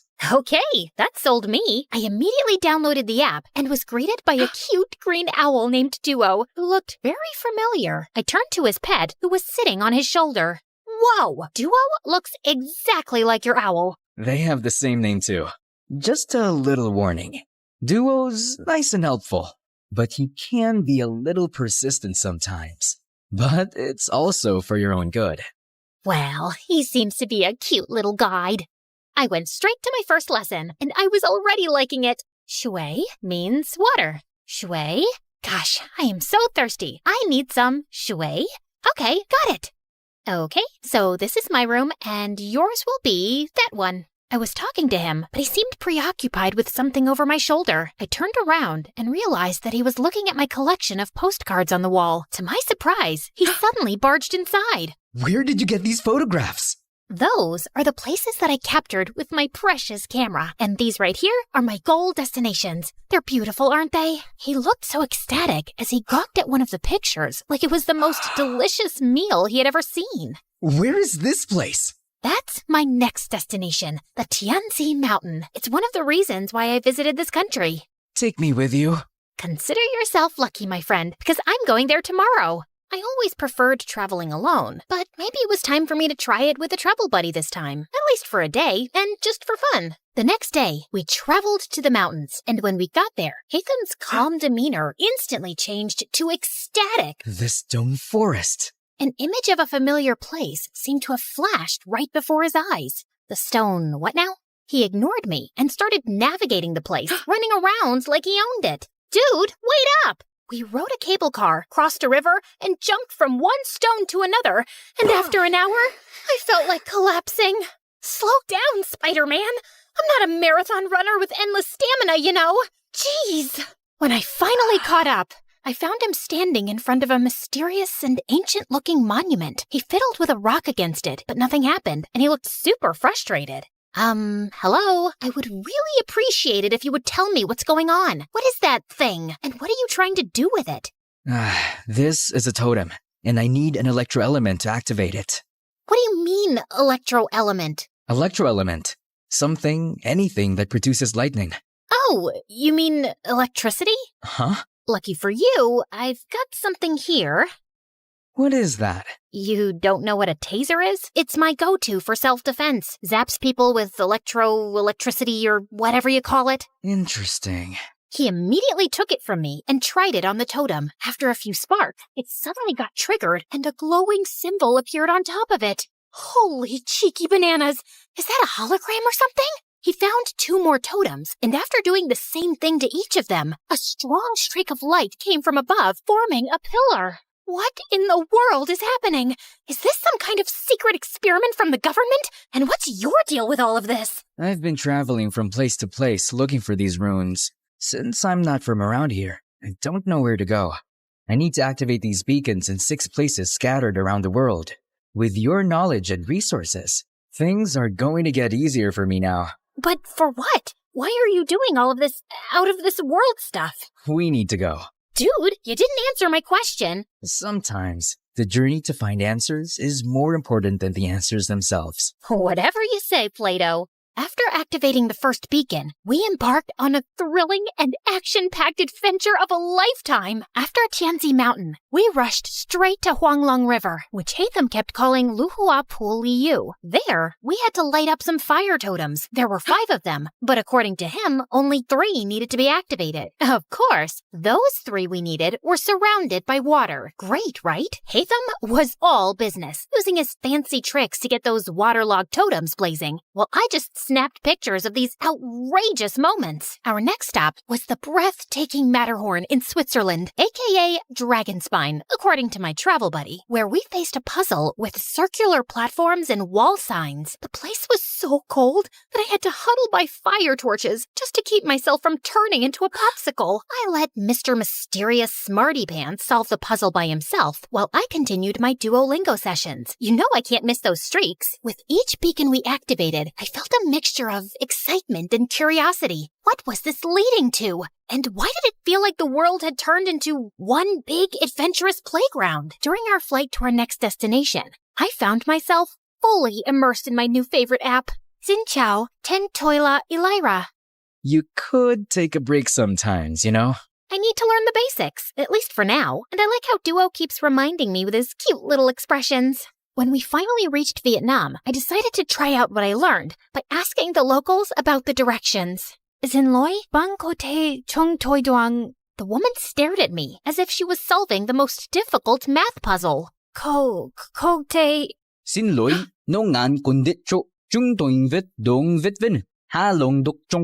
Được trước, bạn chỉ cần đi thẳng, rồi đi qua cái cây khổng lồ kia, sau đó rẽ phải và đi bộ khoảng 200 mét sẽ thấy một khoảng đất trống.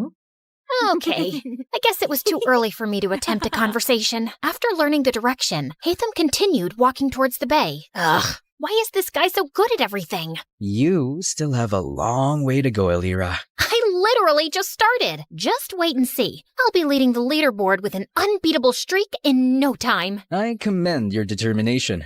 Keep it up.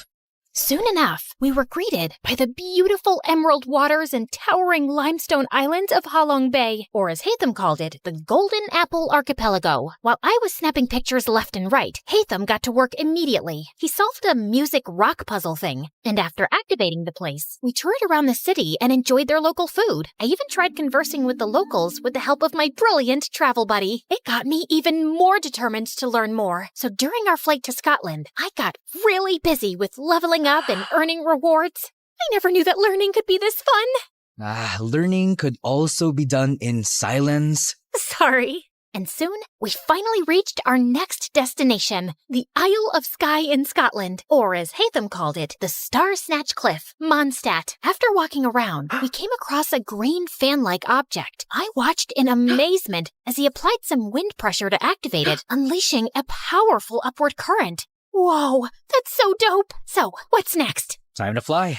After taking a large cloth from his bag and holding onto it, he wrapped his arm around me, and we gracefully floated in the magical breeze. I never thought I would experience flying like this, not even in my wildest dreams. If this is a dream, I hope I can keep enjoying it and not wake up too soon. Our imaginations know no bounds, Elira. They possess the extraordinary ability to unlock infinite possibilities.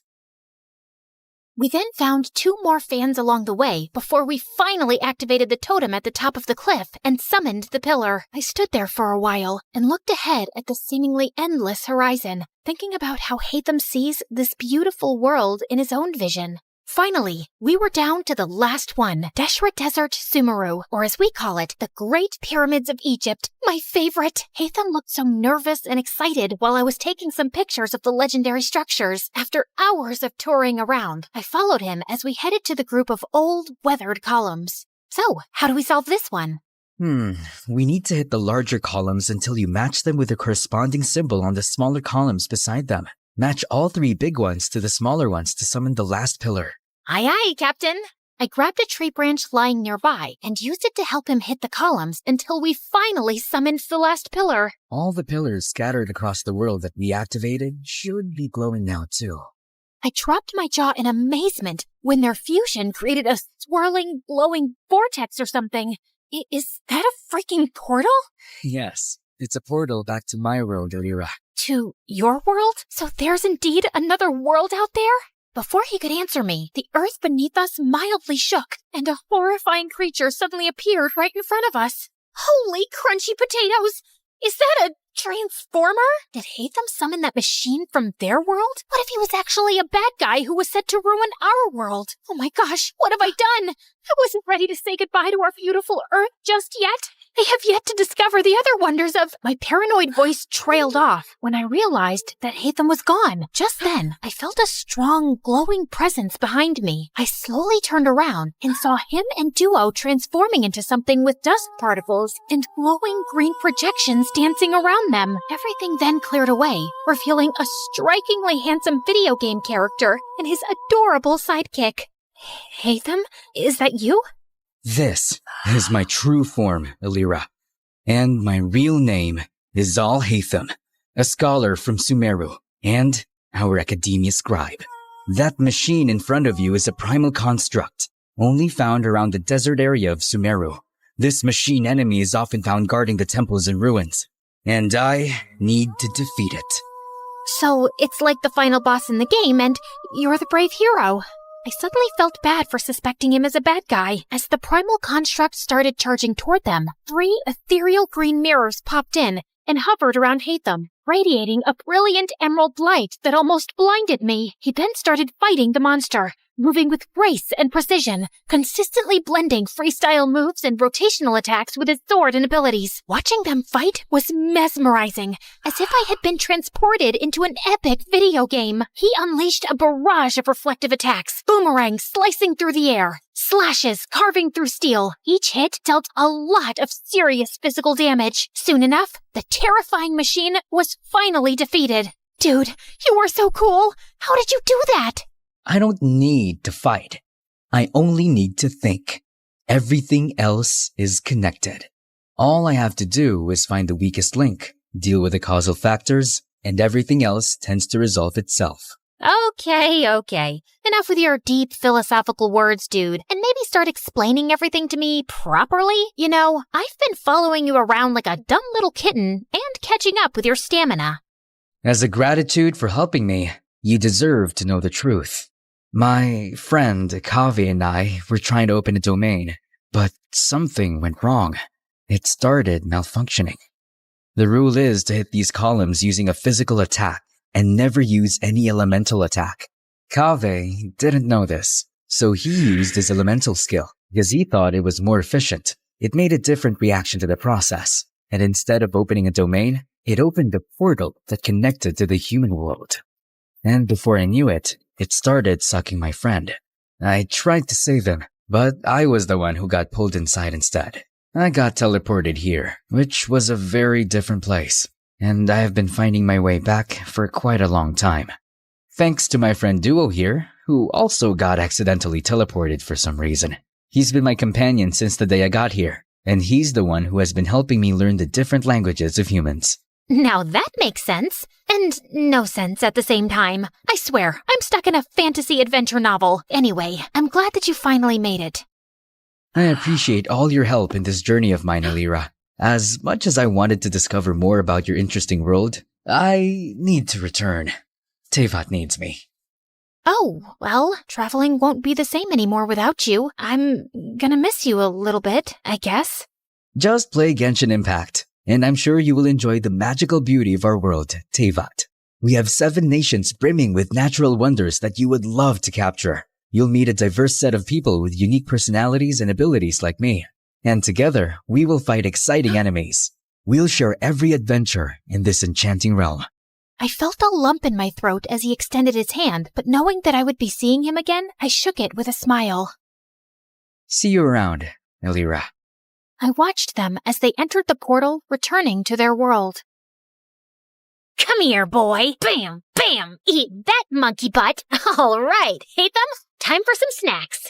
Ever since I started appreciating video games, I became the annoying passenger this time. These games opened my eyes to the existence of extraordinary places that remain hidden from our physical world, places that only exist in our minds, yet they possess the power to transport us on thrilling adventures. They hold captivating magic and beauty, offering a gateway to fictional worlds. Now, I embrace the opportunity to immerse myself in both realities, and because of it, I have never felt alone again. I was so into the game that I jerked when an incoming announcement sound chimed in. Ladies and gentlemen, this is your captain speaking. We will begin our final descent to Paris shortly. And now, it's time to explore the famous beauty of Paris. Bonjour, comment allez-vous? Wait, is it allez-vous? Allez-vous? Bonjour, comment allez-vous?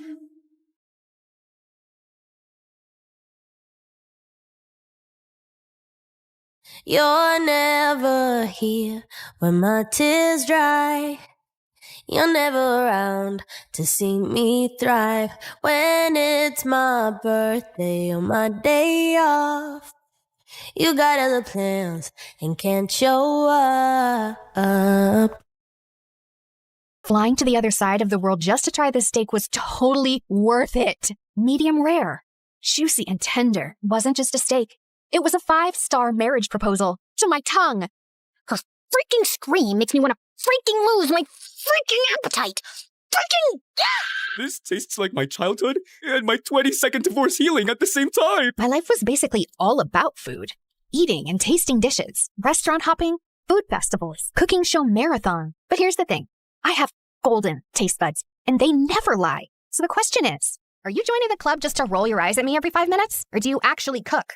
The world doesn't revolve around you and your stupid food cravings, you annoying brat.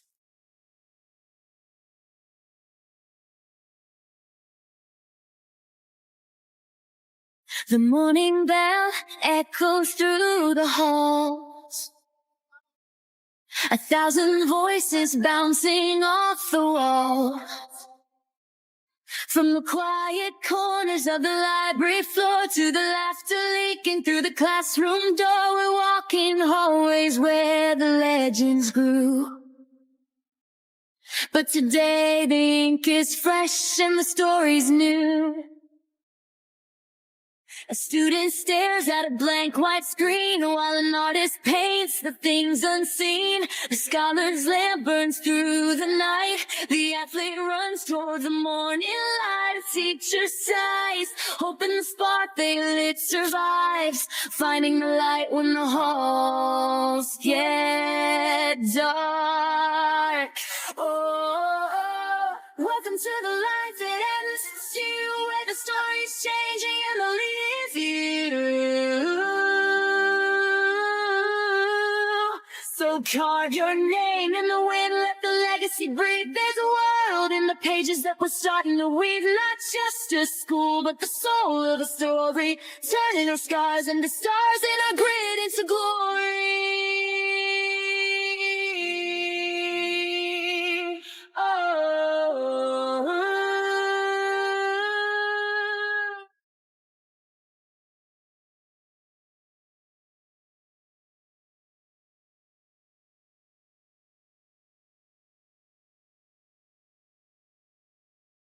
Nutmeg makes soup creamier. Rosemary is steak's best friend. Basil goes with almost everything. Cinnamon brings comfort to sweet and savory alike. And chili? Chili sets the soul alight. But nothing could have prepared my tongue for what came next. Flying to the other side of the world just to try this steak was totally worth it. Medium rare. Juicy and tender. Garlic butter glaze, flame-kissed edges. The scent alone levitates my soul to heaven, like it was invited to have lunch with the beautiful angels up above. Okay, here comes the love of my tongue's life. Oh my Gordon freaking Ramsay! My taste buds were twerking like it was a Friday night. It's savory, juicy, yummy, steak-tacular. It wasn't just a steak. It was a 5-star marriage proposal to my tongue. Goodness gracious, lady, get a room. Oh God, she's either possessed or just really, really starving. I was still mid-foodgasm, letting every bite baptize the very depths of my taste buds when the haters around started mumbling. Did I care? Not one juicy crumb. I had my priorities, and it was to finish this masterpiece. It seems like you've been thoroughly enjoying our food, milady. Oregano. I finally opened my eyes and came face to face with the handsome chef. Oh, I practically proposed to the steak. Weren't you watching me, Mr. Chef? I was, and now I'm wondering, should I be jealous of the steak? Wow. Oregano. Okay, that was my cue to leave before I started flirting back and accidentally dated this man over medium rare beef. I came here for the food. Just the food. Not the flirty chefs with dangerous dimples. Oregano. My life was basically all about food. Eating and tasting dishes, restaurant hopping, food festivals, cooking show marathons, experimenting in my family's restaurant kitchen. Just name it. But here's the thing. I have golden taste buds, and they never lie. So the question is, will your dish make me scream and lose my voice, or spit it out in disgust and hate you for the rest of my life? Some boys at school have made it their life's mission to get option A. And I wasn't complaining. It was literally free food and a little ego boost. Try mine first, Taffy. My mom helped cut the onions and boil the eggs.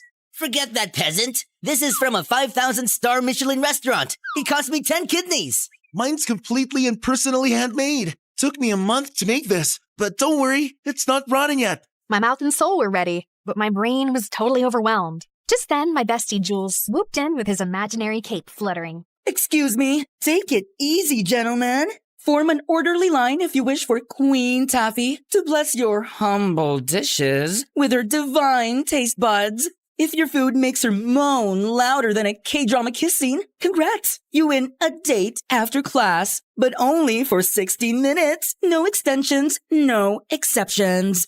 The boys went feral. What are you doing? I don't have time for boys. I just want to eat and that's it. Oh, babe, it's time you started eating with them, not just their food. Whatever. But let's see if one of these can make me scream. Unfortunately, every dish was a disaster. This one tastes like a zombie rat crawled out of the sewer, licked a quadruple A battery dipped in rotten mayonnaise, and fell into my mouth. What were you even thinking, dude? Next, fish and chocolate? It's bold and daring, but a total abomination. Next, please. Are you sure you ordered this from a Michelin star restaurant? Or did you accidentally grab it from a dumpster behind one? Suddenly, I felt it again. That weird, stabby vibe that hits me every time I chew. I turned my head, already knowing the source. And there he was. Gavin. The silent, brooding window guy.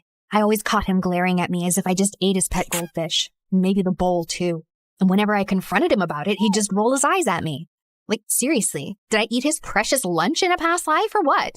He was insanely annoying. It was even worse because he's stupidly attractive. Ugh! Why do Hawkeyes always have to have the worst attitudes? I was so ready to snap at him when Nicholas, the handsome French student, stepped forward holding a steaming ornate box. Mademoiselle Taffy, is the taster still open? Depends. What's in the box, Frenchie? Something très spécial, made especially for you. I took a bite, and fireworks started exploding around me instantly. Sweet gravy heavens! This is criminally delicious! Oh, I knew it. His dish looks as perfect as he is. So, do we have a winner now? Did you hear me scream? No, right? Because it's missing something. Are you implying my dish isn't perfect? It's really good, but it needs a little more kick. Maybe some spice, some crunch, some little twist, something to surprise me. Right now, it's just giving something, but not everything. You'll regret this, woman. I'm sorry, what? Nothing. I said I'll do better next time, just to hear that sweet scream of yours, mademoiselle. We'll see about that then, buddy. There was only one place that had ever made me scream so loud I lost my voice. The MSU cafeteria. I didn't come to this school for academics. I came for the food. The cozy, stylish ambience was just a bonus. And you know what was more interesting? Behind those lunch ladies hides a secret cooking legend. A masked mystery chef, whipping up dishes so good they'll make you cry in 1,000 different languages.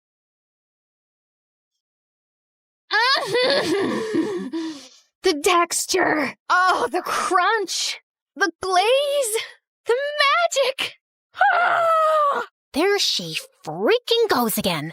Her freaking scream makes me want to freaking lose my freaking appetite. Freaking... She's just a freaking freshman, but she freaking acts like she freaking owns this freaking cafeteria every freaking day. So freaking annoying. I freaking know, right? Girl, you're moaning like a feral sexy cat in heat. Tone it down, or those freaking girlies will start complaining again. Those freaking haters can choke. I only listen to flavor, not jealousy. It had been 6 months since we started at MSU, and I still hadn't made any new friends.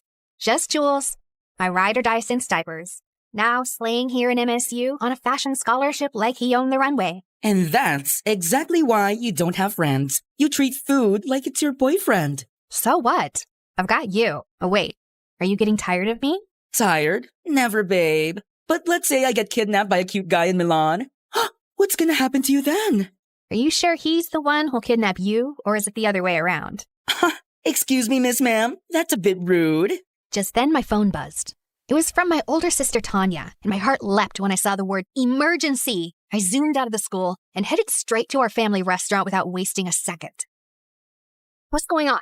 Taffy! Oh, the mayor's here with the whole table of business tycoons, and they asked for a special twist on our signature steak. I tried tweaking the sauce, but the flavor's flat. Oh, something's off. I've added, adjusted, prayed. Nothing's working. If we mess this up, we'll be trending for all the wrong reasons, and Dad's gonna kill me.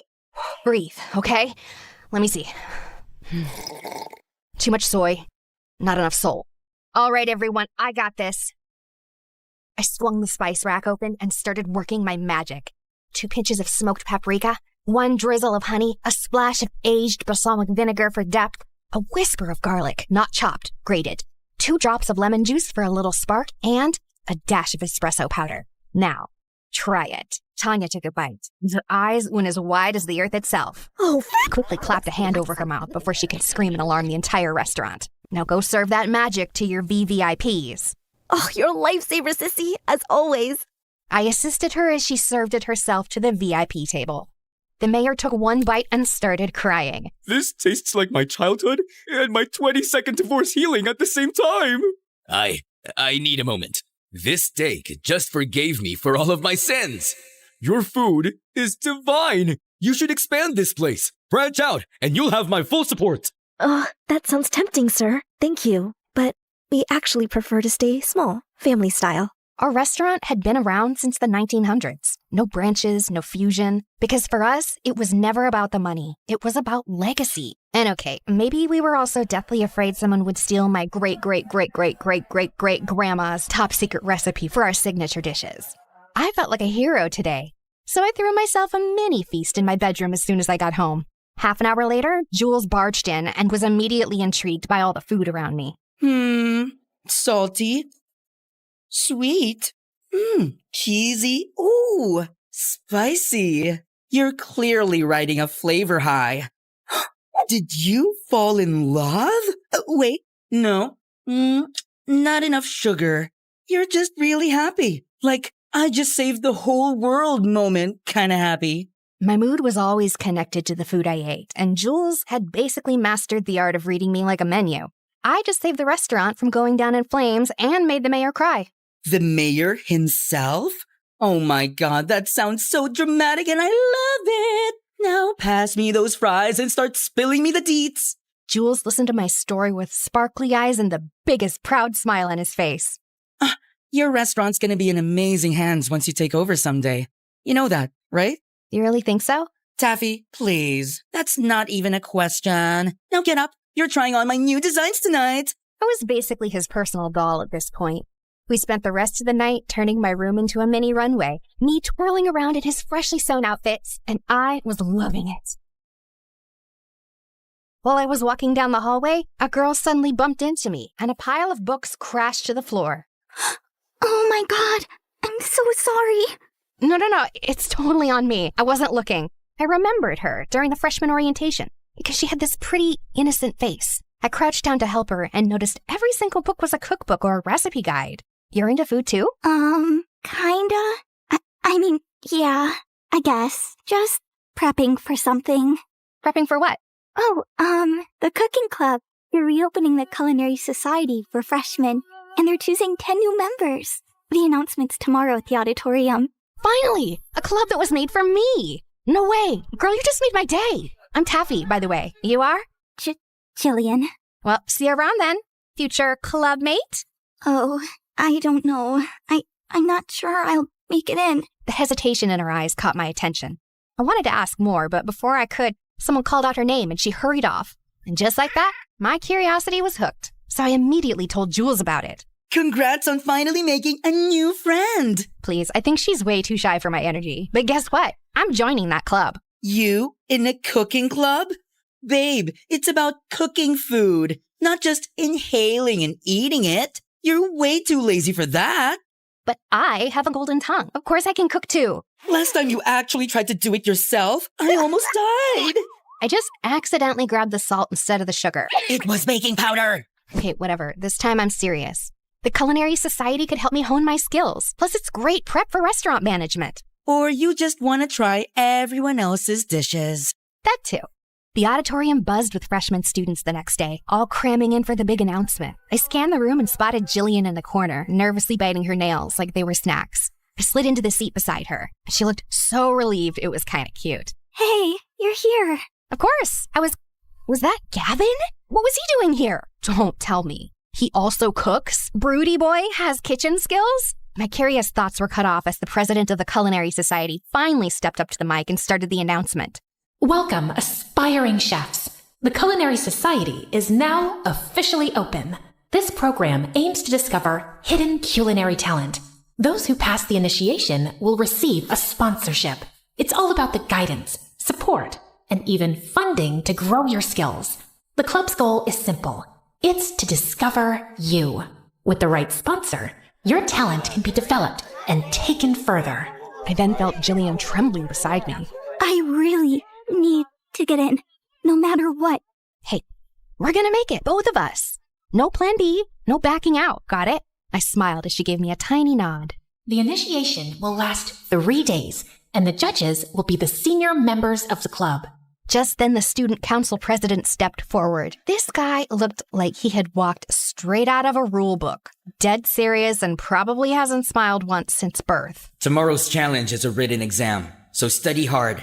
The second and third challenges will be surprise practical tests. Exam venue and time will be posted shortly. You may now return to your classes. Holy spicy sauce explosion. This is going to be amazing. My foodie heart was on fire. I glanced back at Gavin, only to find him already looking at me. Of course he was glaring again. Seriously, what was his deal? The glaring, the eye-rolling, the mysterious brooding energy. It was driving me nuts. So on the way back to class, I finally snapped and cornered him. Hey, got a second? He didn't even respond, just rolled his eyes at me as always. Are you joining the club just to roll your eyes at me every 5 minutes? Or do you actually cook? The world doesn't revolve around you and your stupid food cravings, you annoying brat. Seriously, why are you so mad at me? What did I ever do to you? You exist. That's enough. Now, get out of my face. Unbelievable! This guy clearly didn't know who he was dealing with. That night, I studied like my life depended on it. Notes in one hand, spicy instant ramen in the other. Then came the written exam day, and everyone looked so tense. But for me, it was easy peasy mac and cheesy. I was the first one to finish the test, so I stood up with a proud smile. Till I saw Gavin, already done and standing. Before me? After submitting his papers, he turned to me and scoffed before walking off like he owned the place. The audacity! The next morning, I dragged Jules with me to check the results. Out of 100 applicants, only half made it, and I nearly choked on my gummy bears when I didn't see my name at the top. Second place? Wait, who's first? I leaned in and gasped when I saw the name. Gavin? Like Gavin, the cute and brooding window guy? He cooks? No, there's no way. That's probably a different Gavin. But then the crowd parted, and speaking of the devil... Excuse me. Oh, look. It's me on top. The one and only Gavin. When he turned to me and smirked. Oh my god, he's so hot. Like hotter than a steak on a grill. Jules was right, to be honest. But I shouldn't be distracted right now. Can we focus on his evil smirk, please? He's literally challenging me. I think that's officially a war declaration, babe. This is gonna be extra interesting. That jerk better be ready, because I'm gonna crush him big time. Second challenge finally came. We had to cook a chicken-based dish, in pairs. My eyes immediately landed on my mortal enemy, who was casually tying his apron like he was the master chef, and the sight was such a sore to my eyes. I was about to hunt Jillian down when someone suddenly blocked my way. Nicholas! He was here too? How did I not notice him last time? Ah, mademoiselle, fate brings you back to me. I'm still wounded from you turning down my masterpiece last time, you know? Team up with me, and if we win, you owe me a dinner date. Fair trade, no? I was about to reject him, but then my cinnamon roll savior appeared. Hey, Taffy. I was wondering if maybe we could... Oh, here comes my lovely partner. Sorry, buddy. Maybe next time? Ah, très bien. No hard feelings. At least Nicholas was always classy about rejection. Congratulations on passing the written exams. Thanks.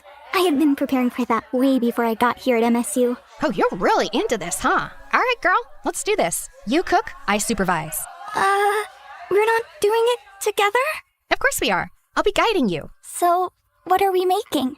Let's go with crispy garlic honey chicken with mango salsa. That sounds fancy. Okay. We had exactly 1 hour. Jillian got to work while I hovered nearby, supervising like a resident chef. But my eyes kept drifting to Gavin. He looked calm and focused, like he belonged in a commercial for knives, while his partner looked so lost. The fact that he was also into cooking made him even more annoying. A few minutes later, Jillian finally threw her hands up and beamed. All right, done. Ooh, let me taste. I took a confident bite, only to gag and nearly scream in disgust. I tossed the dish and everything else into the trash, and it landed dangerously close to Gavin's station. He hissed like a cat that had just got misted. Oh, gosh, girl, what happened to the chicken meat? Did you marinate it in mud and ask an old goat with horrible breath to spit on it or what? But I just followed everything you said. Jillian looked like she was on the verge of tears, so I took a breath to calm myself down. It's okay, my love. We've still got 20 minutes. We're gonna fix this. This time, I rolled up my sleeves and took over. Just as the final bell rang, we slammed our dish down and handed it to the judges, who actually liked it. As expected, we passed, and we're now qualified for the final challenge. But when I looked at Jillian, she didn't look happy at all. We only passed because of you. We almost failed because of me. Oh, come on, girl. It was my fault, too. I made you do most of the work. It was supposed to be a team effort. You know what? Let's practice after hours. Together. Is that okay with you? Of course. We then snuck into the kitchen later that day. A few other students were there, too, including Gavin, of course. For the sake of my sanity, I ignored his brooding presence and locked in on Jillian. This girl needed serious kitchen rehab. She was way too clumsy to be left alone with fire, knives, or even a blender. Honestly, if someone didn't supervise her, she'd either blow up the kitchen or food poison someone.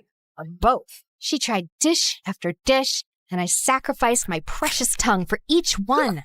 Is this supposed to be a hard-boiled egg or a charcoal? The oil is separating from your sauce. Did you forget to stir, or did it walk out on its own? Your rice is crunchy. Were you trying to make popcorn? Then came her meat dish. Okay, listen. Onion, honey, or pineapple. Any of those can tenderize meat. Pick whichever one's available. Okay, got it. Noted.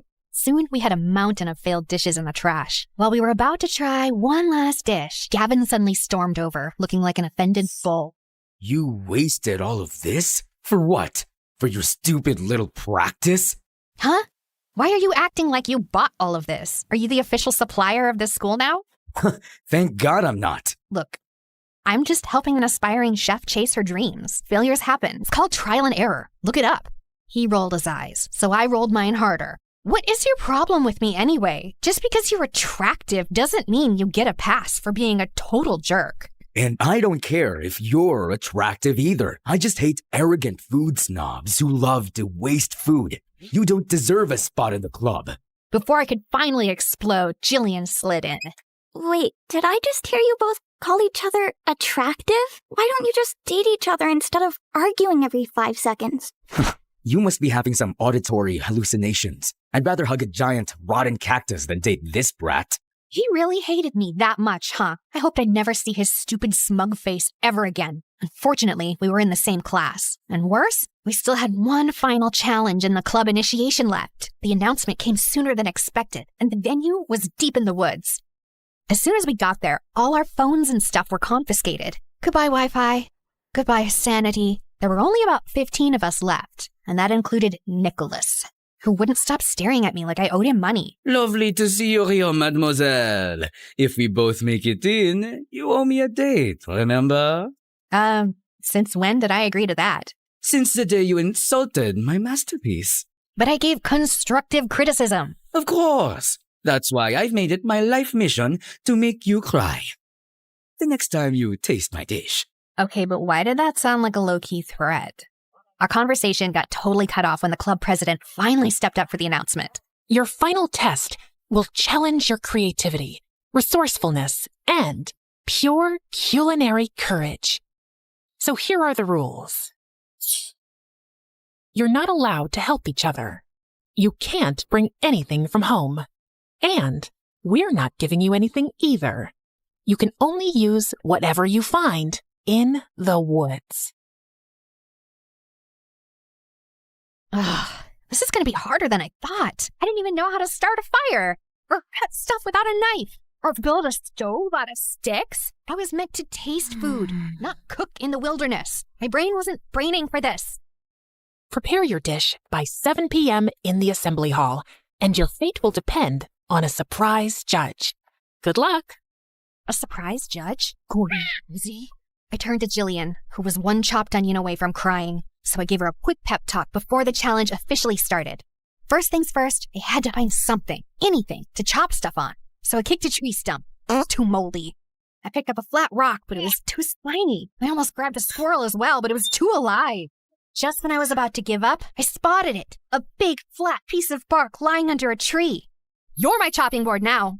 Next, I needed something to cook and serve the food. I searched around like a hungry raccoon on a mission, and then, bingo! I found an old tin can that could work as a pot, and some giant leaves that looked perfect for plates. Now for the utensils.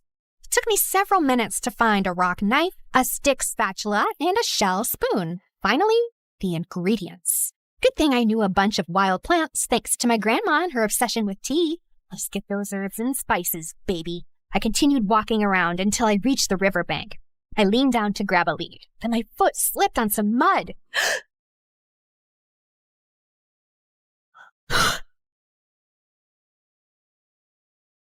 So, you're not just a brat and a snob. You're clumsy too. Do you really have to insult me? I didn't ask for your help anyway. Fine. Then I'll take it back. Wait, what? Oh, ew, get off me, tall boy. Huh? You're the one who hugged me like I was a pillow. I ignored him and stomped off like I was totally fine, except I wasn't. Because why the heck did I blush? Oh, no, bad hormones, bad. Focus, Taffy, focus.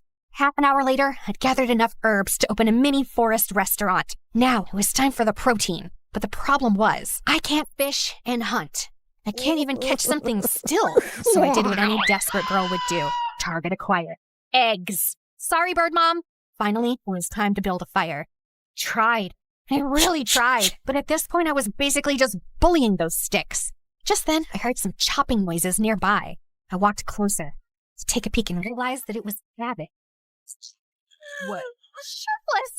I think my brain just short-circuited at the sight of those magnificent abs. Before I could stop myself, a weird squeaky sound escaped my mouth. I was busted! Are you stalking me? What? No, I was just peacefully trying to cook in my spot over there, and then I heard something, and obviously I had to check it out. Sure. Why are you even shirtless? Why? Does it bother you? Yeah, it's too indecent. Then find another spot? I was here first. You're the one who somehow set up your camp near mine. I was so furious. I huffed and stormed back to my sad little fire pit. I snatched up all my stuff and stomped off to find a new cooking spot, way further from him. I threw all my rage into rubbing those stupid sticks together like my life depended on it. And after what felt like 500 years, a tiny, weak little flame finally popped up. Yes! Wait! No! It suddenly started raining! Are you kidding me right now? I grabbed my stuff, and as I dashed through the rain towards the nearest cover, I spotted Gavin running toward the same place from the other side. We both reached the shade at the same time, soaked and panting. Wow. So the brat can run, huh? What do you think of me? A corn dog? What? Before either of us could say anything else, a soft sob broke through the sound of the rain. We both turned toward it and saw Jillian. She was soaking wet and crying. Jillian? What's wrong, girl? Are you okay? My family doesn't have much, and this was my only chance. But I think I'm too stupid for this, Taffy. As I comforted her, Gavin sat down next to her, pulled a small dry cloth from his bag and handed it to her gently. No attitude, no sarcasm, and he looked so soft like that, like a totally different guy. Ugh, he hated how my heart noticed. Thanks, Gavin. To break the tension, I changed the topic to food and cooking, and somehow it worked. Jillian started to relax and even smiled a little. How about you, Gavin? Why do you love cooking? My ears perked up at her question. Gavin didn't answer right away. Instead, he stared out at the rain, silent, like he was watching a memory unfold in the distance. Tragedy struck me since I could remember, and I was homeless for a long time. Park benches, cardboard blankets, cold nights when I thought I wouldn't wake up, scavenging for even ketchup packets just to trick my stomach into thinking I'd eaten.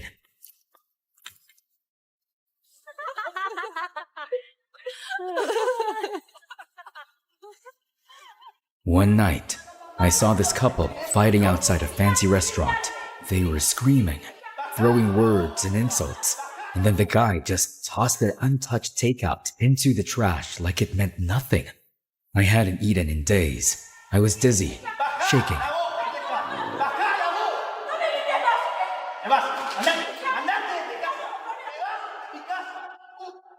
If you're gonna fight, fine, but don't waste good food. The guy looked at me like I was dirt. Then go ahead and eat it if you care that much. I didn't hesitate. Right there on the wet pavement, I sat down and ate every bite like it was a 5-star meal.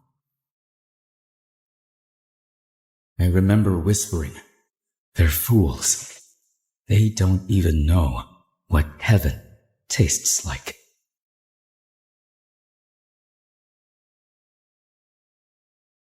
But I didn't realize the owner of the restaurant had been watching. He came out. No judgment, no pity. Just asked if I wanted a job and a place to stay. That's how it started. That tiny kitchen saved my life. But also, I found passion. But the rest of the staff, they didn't see me as one of them. Just a stray they took in. A charity case with no pedigree, no past. I worked twice as hard to prove I deserved to be there. And I came to MSU to prove that I belong in the kitchen, to find a sponsor who actually believes in what I can do. You wasted all of this? For what? For your stupid little practice? Just hate arrogant food snobs who love to waste food. You don't deserve a spot in the club.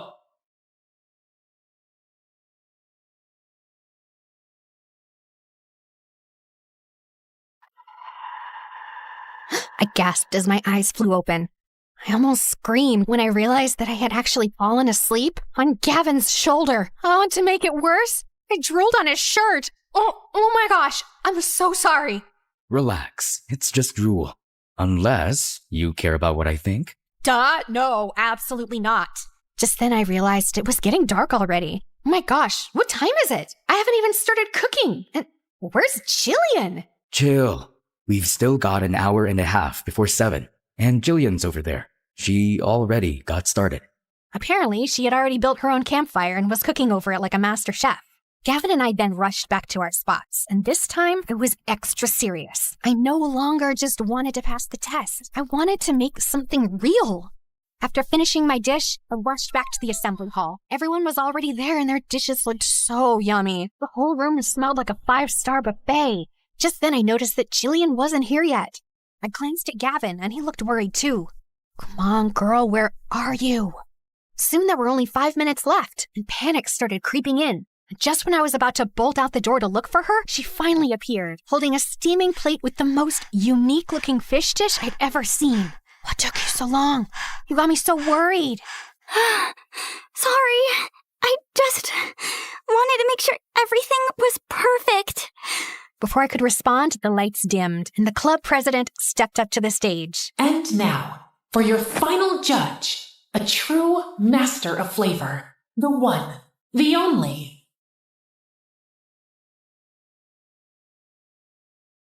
The masked cafeteria chef. The legend behind the lunch trays. Y'all lined up in front of him, clutching our plates like newborn babies. He was just sitting at the table, silently tasting each dish one by one, but his presence commanded attention. Then it was my turn.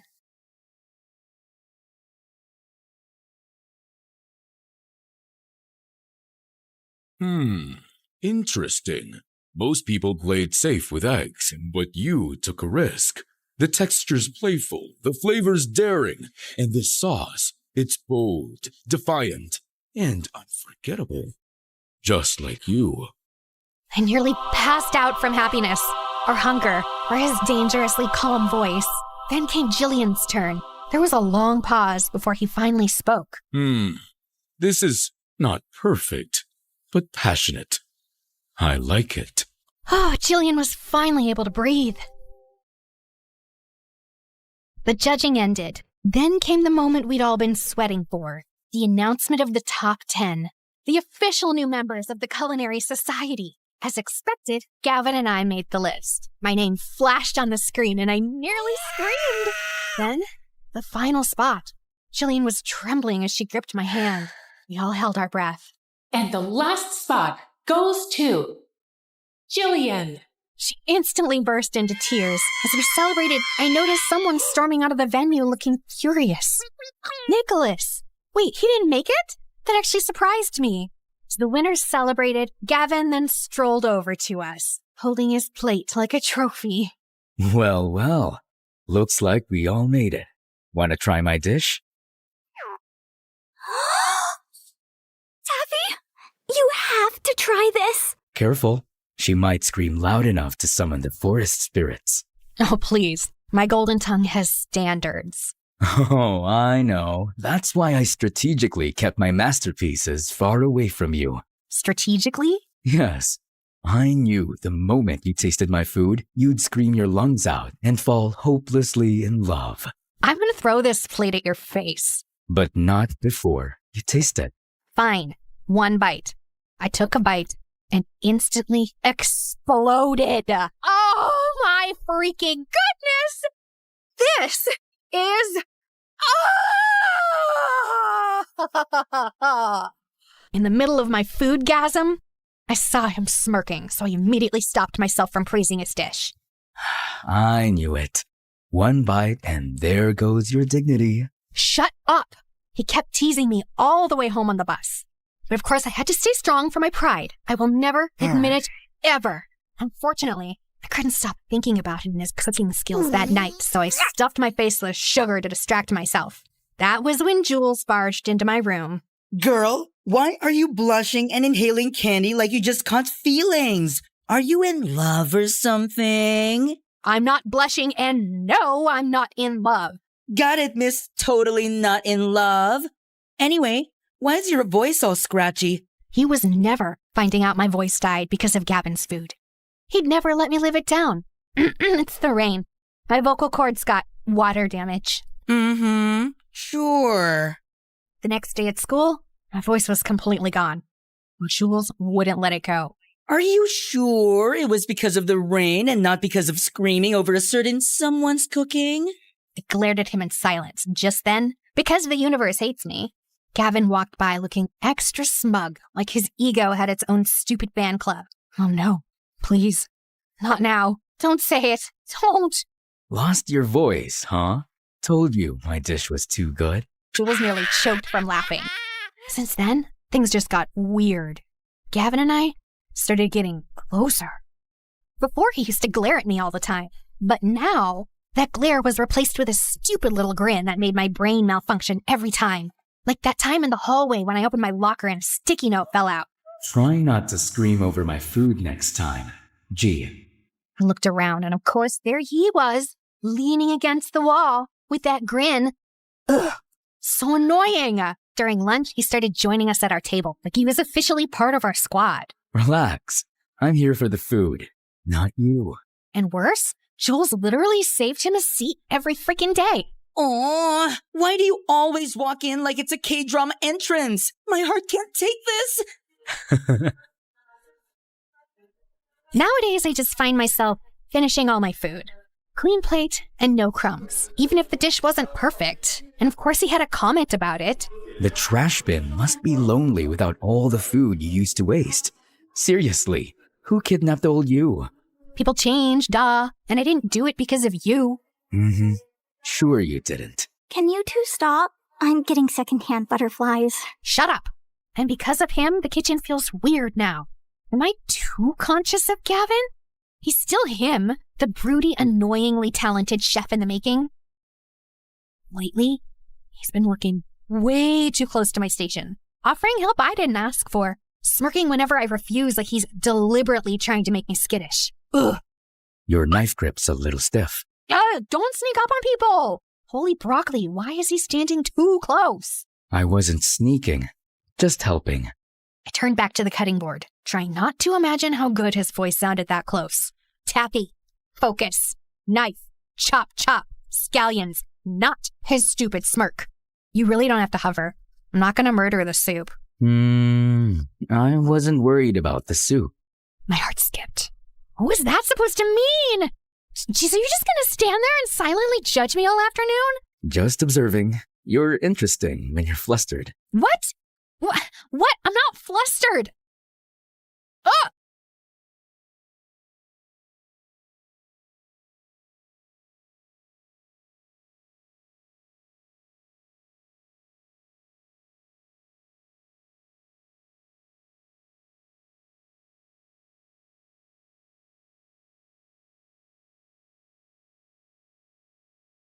Careful now. I bite. I pushed away too fast and nearly slipped again. What? That was... You were just in the way. Gavin finally stepped back. He looked way too satisfied. I'll try to be more in the way next time. Then he walked past me, as if to tease me more, and my back went straight. I could still feel his heat in the air. That's spicy right there. Oh, what are you even doing here? Rude, but I forgive you. I nearly melted watching you two. The tension, Michelin star level. I groaned, trying to will my face not to combust. But girlie, sorry to pour cold water on your sizzling enemies to maybe lover's arc, but your sister called me, said there's an emergency family meeting at the restaurant. I blinked as my stomach dropped. Emergency family meetings were never casual. Without a word, I grabbed my bag. Didn't even bother untying my apron. Just ran. Apparently, a new diner around the block had been copying our menu and signature dishes. And it had been a week since our sales had gone down to dangerous levels, as in going bankrupt. I went to check on it and got the shock of my life when I saw who one of the chefs was.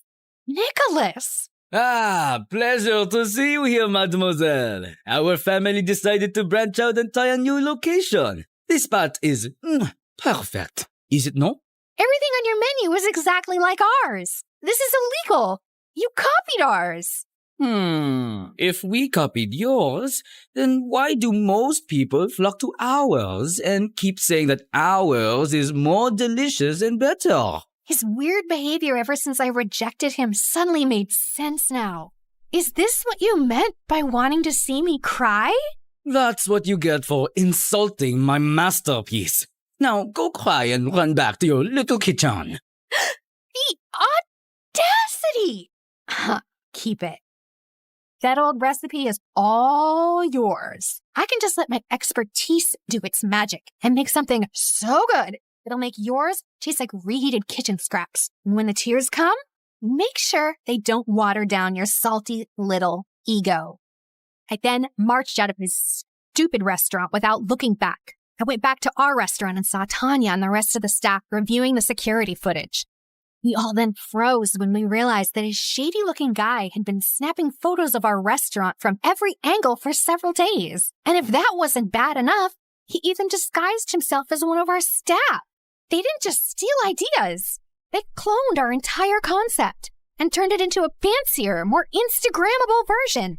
The audacity! We decided to temporarily close our restaurant while I cooked up some new ideas for the menu. Later that day, while brainstorming, I noticed a few hungry street kids outside. Their eyes weren't begging. They were just watching, like food was something distant, almost like a dream. I remembered Gavin and just found myself opening the door. I'm not serving anything fancy as of this moment, but if you're hungry, come in. He sat quietly as I cooked. No fancy plating. No pressure to impress. Just warm food from the heart. As I watched them eat, something shifted in me. A thought came into my mind. Food isn't just about flavor or technique. It's about the connection you share with the meal. After they were done eating, I gave them some more food and a neat takeaway. Their eyes sparkled. They thanked me loudly before waving goodbye.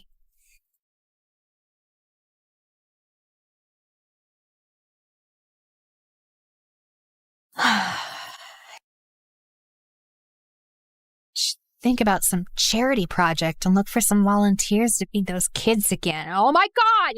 Gavin! You scared the carrots out of me! What are you doing here? I overheard earlier, and I got worried. I asked your friend, and he told me everything. Well, I'm here to help you out. I just stared at him with my heart pounding. So, the food waster is now feeding kids, huh? Hey, what are you, a stalker? Gavin just shrugged and gave me that infuriatingly smug smirk. Okay, fine, I'll admit it. Your story got to me, all right? I realized food isn't just for enjoyment. It's something to be grateful for. Not everyone gets something to eat every day. Gavin's eyes lit up with something fierce and warm all at once. So hot I couldn't breathe. The air between us shifted. I really want to kiss you right now. What?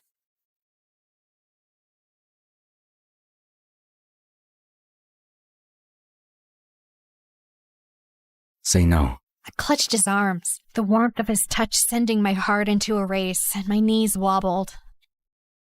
He grinned. His intense eyes smiled. I take that as a yes. Then he pulled me in, and before I could blink, his lips crushed into mine. Hot, intense, sweet, and it tasted like cinnamon made from heaven. I melted. I never knew kissing the person you like is the sweetest thing ever. More than the best macaroons in the universe. I wanna stay here with you.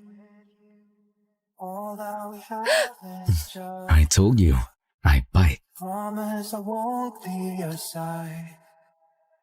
Be who you are and you'll be enough. If you're giving me your love, giving me your love. All that we have is each other now. Promise you won't leave my side.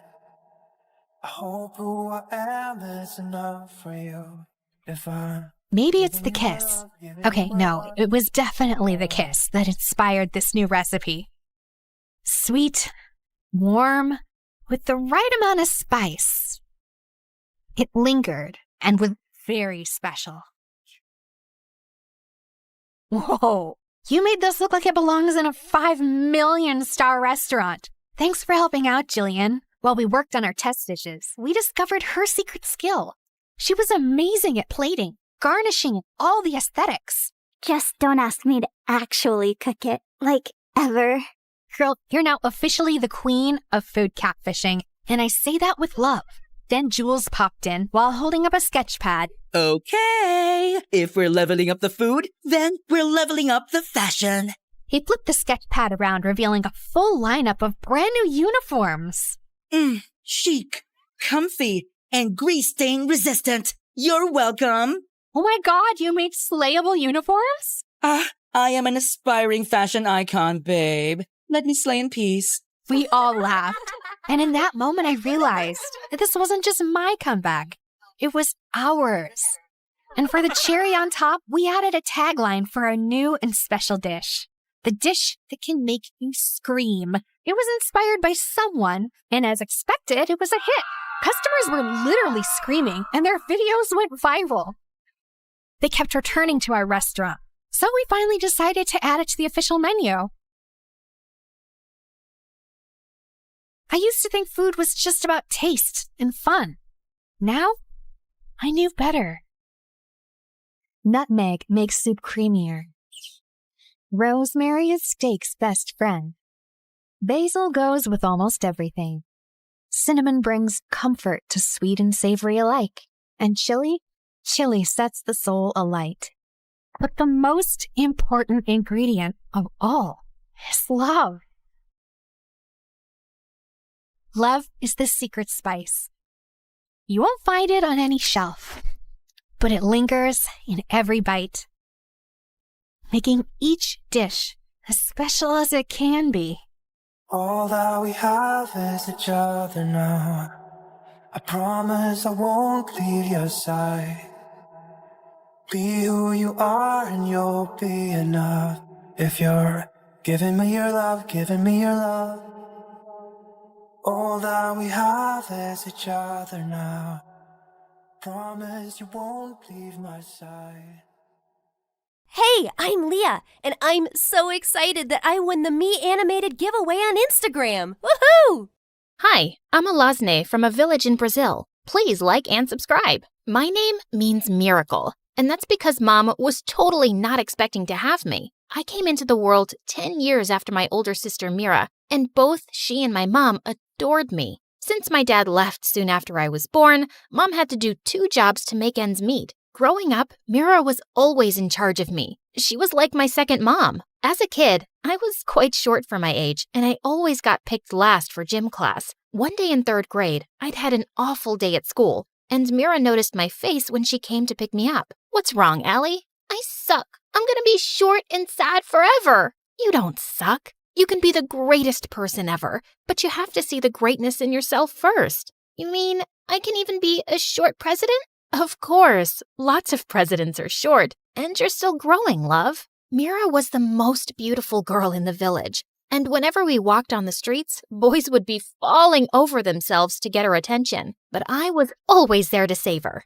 Mira, please marry me. Buzz off, bozo. Mira and I are gonna live together forever in our candy castles. No space for boys, right, sis? Right. Everything in our life was great until one day in 7th grade, I came home to see my mom, Mira, and some strange man in the living room. I'd never seen Mira look this happy before.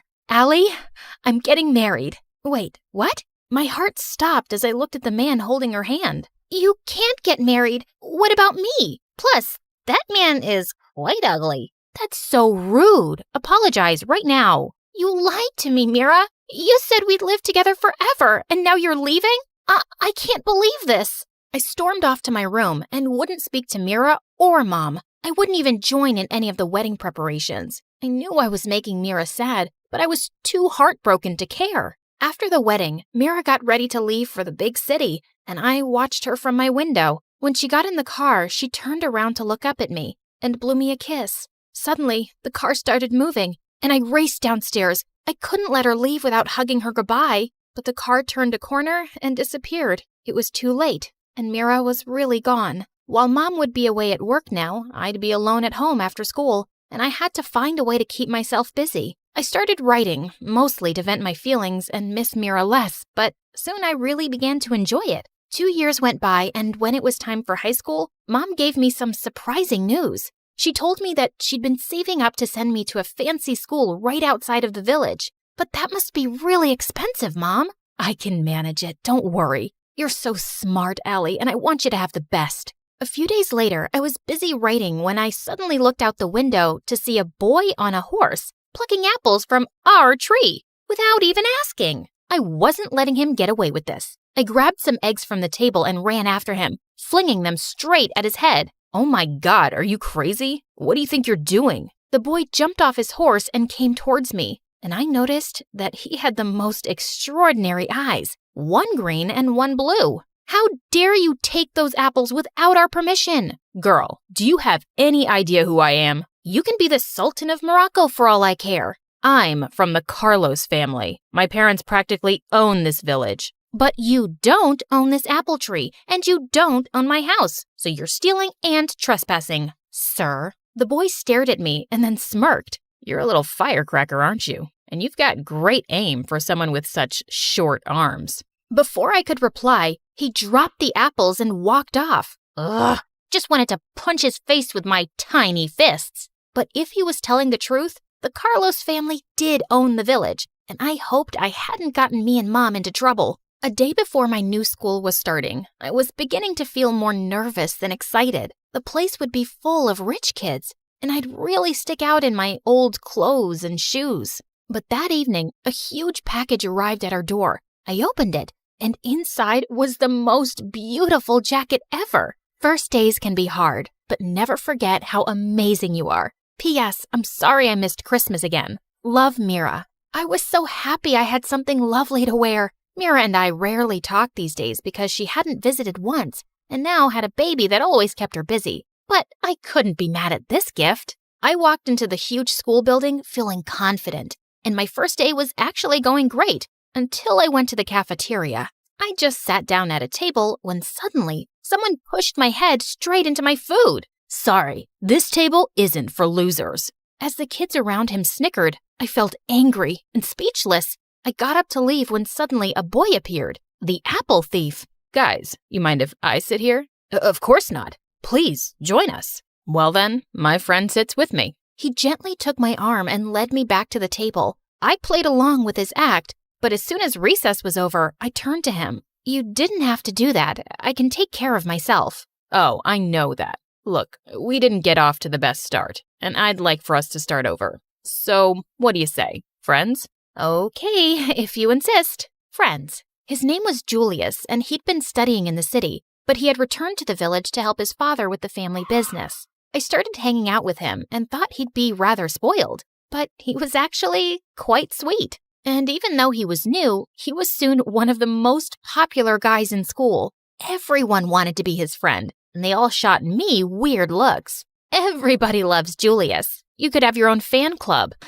It's not me they like, it's my parents' money. They're also wondering why you're friends with the poor short girl. Why are you friends with me, man? Because you wouldn't be fake with me, even if I was the Sultan of Morocco. By the time high school was ending, Julius and I were best friends. I secretly had the biggest crush on him, but I would never say anything. I knew he'd never see me like that. One afternoon, I was walking back home after some errands when I spotted Julius in the park with this really pretty girl on his arm, and I felt my heart sink. Julius waved me over and introduced the girl as his dad's business partner, Sabrina. He asked me to join them as he showed her around, but I muttered some reply and quickly left. She was everything I could never be, and that hurt. For the next few days, Sabrina was stuck to Julius like a fly, and I made every excuse I could to avoid them. But one day when I was home alone, I heard a knock at the door and found Julius outside. Am I imagining it, or are you avoiding me? Why would I do that? I'm just busy. Busy or jealous? What? Why would I be jealous? Maybe because you have feelings for me and don't like seeing me with Sabrina? Jeez, you're so full of yourself. I don't like you, not one bit. You can marry her for all I... Just then, Julius pulled me close and kissed me. I love you, Allie. I always have, but I was never sure if you did. I do. I love you too, Julius. It felt amazing to be with Julius as his girlfriend. We graduated high school and had the best summer together. And then one day, Julius said he wanted me to meet his parents. I felt super intimidated by the idea, but it meant he was serious about me. I wore my best dress, but I still felt shabby when I reached their house. It was basically a palace, and I could just tell his parents weren't happy to see me. The dinner was going awkwardly, and in the middle I excused myself to use the bathroom. But as I got up, I crashed straight into a servant carrying in the next course, and we both landed on the floor with food all over me. Let's just get you home. He didn't even drop me off himself. He sent me back with a driver. But the next day, Julius came to see me with tears in his eyes. Allie, I am so sorry. My parents said they won't ever accept our marriage, and I think it's better if we end things now. What? Is that how you feel too, Julius? Are you ashamed of me? Of course not, but I don't have a choice right now. They'll cut me off, and I won't be able to take care of you. Listen, I'm leaving for London tonight, but I will write to you often, and I'll work hard, and when I've made something of myself, I'll come back for you, I promise. Why did the people I love the most always leave me? Allie, wait for me. I will come back for you. He kissed me and left. I cried for days, feeling heartbroken, but he had promised he'd write, and I decided not to lose hope. I waited for 2 weeks, but when I didn't get a letter, I walked over to the post office. It was a 3-hour walk back and forth, and the mailman told me he had no letter for me, but I continued visiting for a couple of months. Every time my heart sank when I heard the words, "Sorry, miss, no letter for you today." But he promised he'd write often, and I believe him. The minute I get your letter, kiddo, I'll come and deliver it as fast as I can. But since I didn't stop visiting, the mailman offered me a spare bicycle so I wouldn't have to walk so much. One day at the post office, I saw a woman get a letter, and as she held it up to read, I noticed that the handwriting looked like Julius. I rushed to her and snatched it. That's my letter! But I was so embarrassed when I read it and realized it wasn't. The woman yelled at me and called me crazy before she left. Maybe I was losing my mind. And then one day, a man read his letter outside the post office, tore it up, and threw the pieces in the air. And I just couldn't stop thinking, what if he'd gotten my letter by mistake? I fell to the ground and frantically started gathering the pieces, trying to put them together like a puzzle. Kiddo, I can't watch this anymore. You have to stop. The mailman picked me up as I sobbed and took me home on his bicycle.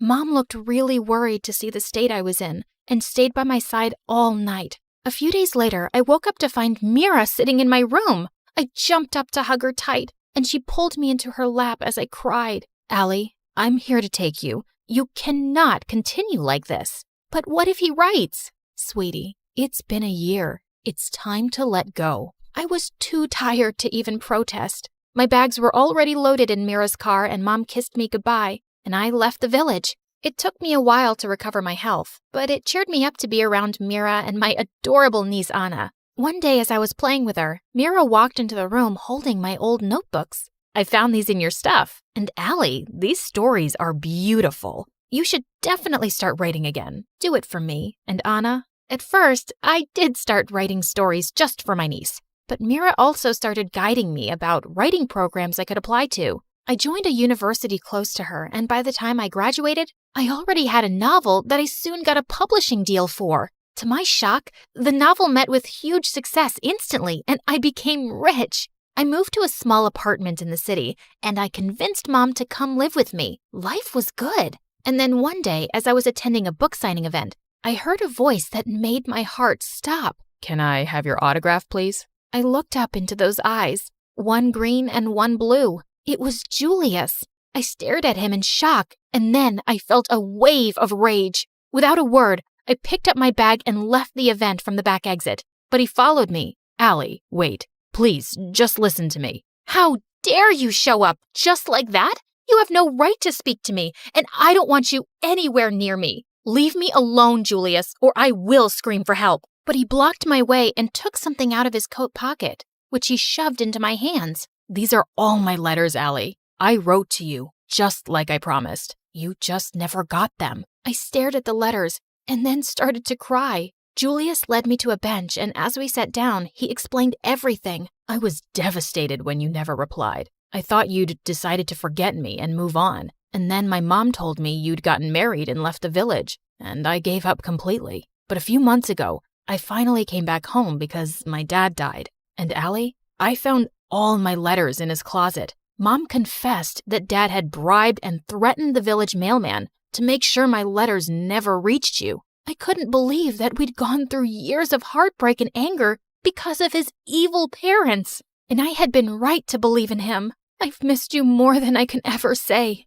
I know exactly how that feels, Allie. And with that, he kissed me, and we held each other close for the longest time. We got married soon after, and it was the happiest day. Life with Julius was amazing, and I was so excited to have kids soon. But one evening, he came home with a really serious face. Allie, there's something I've been meaning to tell you. I can't have kids. The doctors told me a while back. I just didn't know how to tell you. I felt my world crashing down. You knew before we got married? How could you keep something like that from me? Did you just come back into my life to hurt me? Before he could even say anything, I left the house in tears and went straight to Mira. I told him not to contact me for a few days as I thought things through. I'm not angry because he has a problem. I'm angry because he kept it from me. I don't know if I can forgive him. Of course you can, and you will. It's Julius. After everything you've been through, you're finally together, and I guess he was just afraid to lose you. You can make this work, Allie. She was right, as usual. I went back home to find Julius standing on the balcony, and I took his hand. Julius, we'll adopt kids, as many as we want. As long as we're together, I don't care about anything else. I love you. Oh, Allie, I love you too.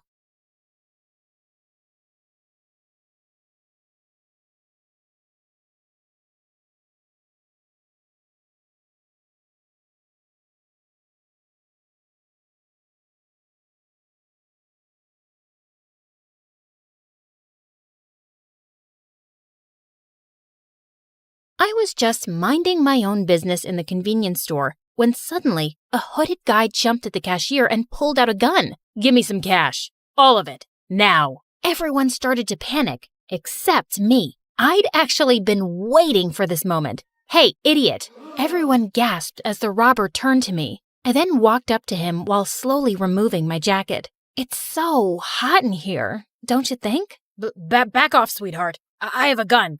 "Not anymore." He tried to dive for it, but I immediately locked him in a tight grip and pinned him to the ground. "It's jail time, baby. And that's how you catch a criminal." "Hi, my name is Artemis, and I've always wanted to become a detective, just like my dad." Before I continue, MSA will give $1,000 to one lucky person who subscribes in the next 7 days. Tell your friends, your sister, brother, and mom to subscribe now. As the robber was being arrested, someone approached me with a proud smile on his face. My favorite police detective, Lewis. I'd met him during a Future Detective summer program for high school students last year, and we'd kept in touch. "You're really something else, kid." Kid? He was just 5 years older than me, but he kept treating me as his little sister. And it was so annoying because I actually liked him. I learned from the best. "If you're free tonight, do you want to have dinner with me?" Would he finally confess his feelings for me? The anticipation was killing me. He took me to a romantic restaurant and my heart was racing. "I'll get to the point, Artemis. I know that you've been waiting for this moment too." "You bet I have." "We're having a big and difficult case right now, and we need your help." "Oh," I suddenly felt stupid. "Tell me about it." "It's a gold smuggling case, and the suspect's name is Mr. Anderson. We need some hard evidence against him." "And how can I help exactly?" "He has a son, and his name is Chase. He's a senior high school student, reckless, clumsy, and spoiled. He's looking for a female bodyguard, and she should be very attractive." "So you want me to pose as his bodyguard while spying on Mr. Anderson, right?" "Exactly. I need you to find where he's keeping all those gold bars." "Mission accepted, officer." Dad had trained me in martial arts since I was 2, and now I could finally put it to good use. Lewis prepared my fake documents for the application, and luckily, I was chosen. I was so excited about this mission, but little did I know that I was about to get involved in the biggest mess ever. I tried so hard to keep my cool when I finally met Mr. Anderson. His face literally screamed danger. I was secretly scanning my eyes around his office as we discussed the job. There were surveillance cameras everywhere. It was going to be harder than I thought. "I love my son more than anything, so do your best to protect him." "I'll make sure you won't regret hiring me, sir." He gave me a very thick portfolio of Chase, and the first thing I noticed was his face. It was very attractive. Mr. Anderson told me that Chase was waiting for me in this room, and the moment I opened it, I was caught off guard when someone suddenly jumped on me. It was him, and he looked like a scared little puppy. "Is everything okay?" "Take that disgusting little creature away from me." I looked around and noticed a cockroach crawling toward us. I immediately stepped on it and crushed it to death. "Don't worry, it's gone." He finally opened his eyes, and I almost dropped my jaw when we both stared at each other. He was the most handsome man that I had ever seen, and I wasn't exaggerating. Just then, he jumped away from me and cleared his throat. "I just find it really dirty, that's all. Anyway, you must be the new bodyguard." "Artemis, at your service." "Dad surely knows my type." "Do you want to make out? Do you want to die?"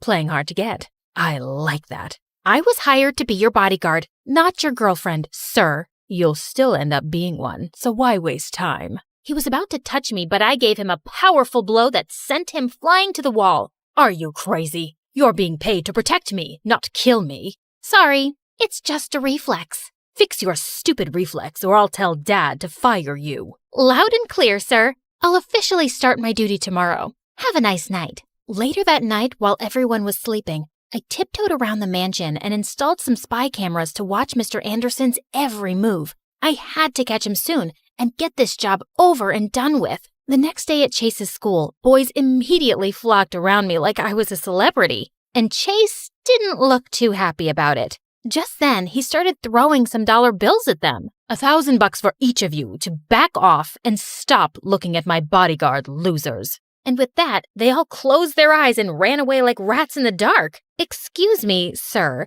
but why did you do that? I can take care of myself. I want you to focus on me. Those idiots will just distract you. There's no need to do that. I'm not usually distracted by stupid things. But he just ignored me and continued walking. Suddenly, he slipped on a piece of tissue paper, and before he could hit his head on the ground, I caught him in my arms. Our faces were so close, and for a moment, I felt lost in his beautiful blue eyes. Just then, a pretty girl came running and screaming, "Hubby Boo! What is the meaning of this? Are you cheating on me?" Based on his file, it must be Vanessa, his girlfriend. On reflex, I dropped Chase to the ground. This girl is my bodyguard. She was just protecting me. Oh, what a relief. I'm your one and only, always and forever. Right, Hubby Boo? She then jumped on him and started kissing him like a vacuum cleaner. Vanessa was clinging onto Chase all day and kept sticking her tongue out at me. What was her problem? Later that day, Chase suddenly dragged me into the janitor's closet. I actually don't like Vanessa. I just dated her because she's just so obsessed with me. I felt bad for her. And why are you telling me this, sir? Don't be jealous. Huh? I'm sorry, but I really don't get you. Forget it. I already broke up with her many times, and she's like an annoying leech. From now on, I want you to keep her away from me. Make sure she doesn't come near me. Copy that, sir. Later that day, I snuck into the bathroom to check the surveillance video on my phone and saw Mr. Anderson enter the mansion, and then he went straight into his room. I needed to have access there too. On my way out, I bumped into someone, Vanessa. Listen, girlie, you may look tough and all, but I'm not scared of you. I need you to stay away from my future husband, my hubby boo. Sorry, I can't do that. I'm being paid to be by his side 24/7. And besides, you have nothing to worry about. I'm not attracted to him. She burst out laughing. Chase is the most beautiful guy in the entire universe. There's no way you're not attracted to him unless you're a lesbian. OMG, are you? Do you like me instead? Maybe. I can't blame you. I'm perfect, but I'm sorry. You're not my type. That's too bad because I think I'm obsessed with you. I leaned in closer and pouted my lips for a kiss. Ew! Get away from me! My little stunt was effective because anytime Vanessa came close to Chase, I made pouty lips at her and she ran off. But I wasn't exactly celebrating. It had only been a week, but I wanted to give up already. Chase was a total pain in the butt and such a big baby. He would complain over the smallest things. One time, he was making a huge fuss about a mosquito bite. How could you not stop it from sucking my precious blood? I thought you had great reflexes. See? It's swollen. You're not gonna die from it, sir. Relax. One time, he decided to skip school just to go shopping for a new yacht. As we were walking towards the port, we bumped into some guys who looked like gangsters, and he actually knew them. It's a perfect day to break some skulls, don't you think, Chase? What do you want, Brody? Your girl. She looks like my next girlfriend. He was about to touch me, but suddenly, Chase jumped in and shoved him to the ground. Don't you dare touch her, dummy. Brody went berserk. You stupid dirtbag. He was about to punch Chase, but I was able to block his fist just in time. I'd run home to mommy if I were you. I twisted his arm and he went screaming in pain. Get her, boys. I threw a couple of my karate moves and they all fell to the ground in no time. I turned to Chase and he looked stunned. He was still speechless, even in the car. When we got home, he just sat in front of me and stared at my face. Is there any problem, sir? You're the prettiest and coolest girl that I've ever met. Do you know that? He lifted his hand to touch my face and I just shivered at the contact. You know what happens when you touch me, Chase. So get your hands off me before it's too late. Suddenly, his happy face turned sad as he pulled away from me. I'm sorry. I won't bother you anymore. Well, that was weird. I needed to find that secret room with the gold bars as soon as possible before things got any weirder. But whenever I had the chance, I looked all around the mansion and found nothing. One day, Mr. Anderson had a business trip and he'd be away for a week. It was finally my chance to work on his room. After making sure everyone was asleep, I went to his room and while I was checking his drawers, I felt someone watching me from the door. Chase! What are you doing here? I was looking for you. In the drawers? I don't think I could fit in there. Oh God, I needed to distract him. And then I did the unthinkable. I walked up to him, grabbed his face, and kissed him on the lips. And worse, I kinda enjoyed it. Whoa, what was that about? I've been craving your lips. I knew it. No one could resist me, not even you. I guess you're right. Anyway, we have to sleep now. It's late. How could I when you just kissed me? I tried getting rid of him, but he was persistent. First, he insisted we watch videos together on his favorite channel, MSA, for 2 hours. And then he even made me sing him a lullaby to help him sleep. When he was finally asleep, I just found myself staring at his face. He actually looked like a beautiful angel. Snap out of it, idiot! The next day at school, Chase did something that gave me the shock of my life. He announced to everyone that we were dating, and Vanessa went wild. This girl is a lesbian, and I'm the one she actually likes. She's only getting back at you because she's jealous. Chase ignored her and got on his knees instead. To my surprise, he started tying up my shoelaces. Silly girl, what if you trip and hurt yourself? I then pulled him to the side and confronted him. What in the world are you doing? You like me, and I like you. So we're dating, right? Are you crazy? If your dad finds out about this, we're dead. Don't worry. He's too busy to even check up on me. From now on, I'll protect you and serve you instead, okay? I kept on refusing, but he was unstoppable. He was just around me all the time, and it was driving me crazy. All he did was stare at me 90% of the time.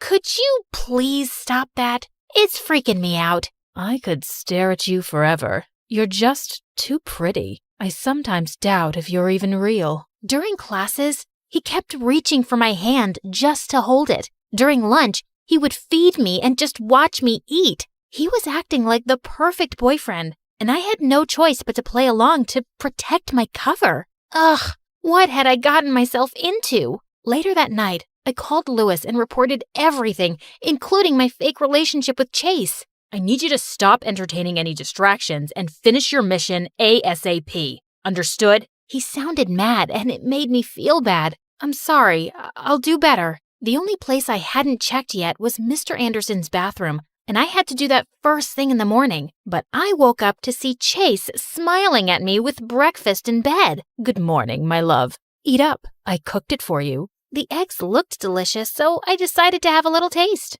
And they actually were. I didn't know you could cook. I wanted to be a chef and open my own restaurant someday, but Dad wanted me to be the next CEO of his company instead. Nothing feels better than living your dream. So stop being a loser and go for it. It's your life, not your dad's anyway. I suddenly felt bad knowing that his dad was a criminal. That's the most beautiful thing I've ever heard in my life. I can't help but fall for you harder each day. He sounded so real, I almost fell for it. You're pretty good with words, aren't you? I'm serious about you. To my surprise, he gave me a quick peck on the lips, and it made me blush like hell. One weekend, he insisted that I train him in boxing. When we got inside the ring, he was so hyped up. Are you sure about this? Heck yeah. But the moment I threw a single punch, he went flying like paper. I worriedly rushed up to him, but he immediately got up. I wasn't ready, but this time, I'll show you. No mercy. I decided to make him win and let him knock me out this time. You cheated. You let me win. No, I didn't. He was pouting as he sulked in the corner, and suddenly I felt bad. Fine, I cheated. I'm sorry. I'll accept your apology if you'll have a date with me. I agreed, and he took me to the park. I waited for him on the bench as he bought me ice cream. There were a couple of kids playing around, and to my surprise, he called them over and bought ice cream for all of them, and even gave the vendor a huge tip. He wasn't really that bad after all, and I just found myself smiling. Oh no, I couldn't fall for him. I had to get rid of these stupid thoughts and focus on my goal. The next day, I told Chase that I wasn't feeling well, so I couldn't go to school with him. As soon as the coast was clear, I slipped into his dad's room and went straight to the bathroom. I checked every corner and space, until I saw a button underneath the sink. I pressed it, and to my surprise, the bathtub slid away, revealing a trap door beneath it. I tried all the combinations in the passcode lock until it finally opened. I went down the stairs and I couldn't believe my eyes. The room was full of gold bars. I immediately called Lewis for backup, and while I was taking some pictures, someone suddenly smacked my phone out of my hand. It was Mr. Anderson, back from his trip, and he was raging mad. "You little witch." Just in time, Lewis and the police barged in and finally arrested him. As he was being escorted out, Lewis came up to me and hugged me. "Good work, future detective. I'm so proud of you. You can even get rid of that little punk and hang out with me again. I miss you." Suddenly, someone spoke from behind us. "So, it was all about this, huh?" I turned around and my smile instantly disappeared upon seeing Chase standing by the door. The hurt look in his eyes broke my heart. "Chase, let me explain." "No need. Congratulations on your successful mission." I watched him walk away with tears in my eyes. I wanted to run after him, but I guess this was for the best. I didn't see him again, and he also never contacted me. I should be happy I was done with him, right? Wrong. It kept on bothering me. A lot. One day, Lewis took me out for dinner, and I was expecting him to give me another case. But he completely surprised me by saying, "I like you a lot, Artemis. Will you be my girlfriend?" I had been waiting for this moment. I should be happy. But why was I thinking about Chase? I'm so sorry, Lewis, but I think we're better off as friends. You like someone else, don't you? I just bowed my head down and smiled. It didn't matter now because I'd ruined his life. 2 years had passed and I was finally studying criminology at university. One day during lunch, I decided to try the new restaurant around the corner, and I was shocked to see who the chef was. Chase! It's so nice to see you here. How are you doing? I'm doing great. I took your advice and here I am. He looked even more handsome than before. I didn't know what to say. It's really good to see you, Artemis. You too. I wanted to hug him and tell him that I missed him, but I couldn't. He then excused himself and walked up to a familiar girl who had just entered the restaurant. It was Vanessa, and they were hugging sweetly. I felt so jealous. I just got up to leave. As I walked out of the restaurant, I felt someone running after me. Are you jealous? Huh? What are you talking about? Vanessa realized that she actually likes girls, and we ended up being good friends. Oh, wow.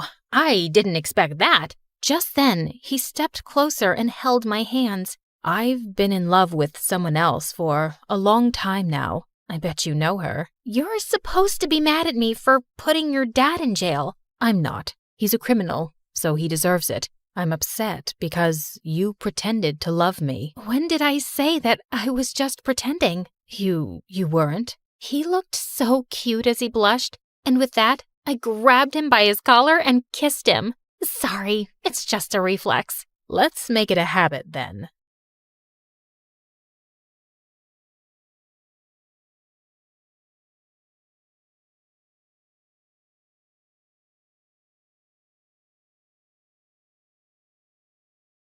Little Natalie's tummy couldn't stop growling. She had been hungry the whole afternoon, but it was evening now and her mom wasn't home yet. Those rich people should stop making my mom work so much.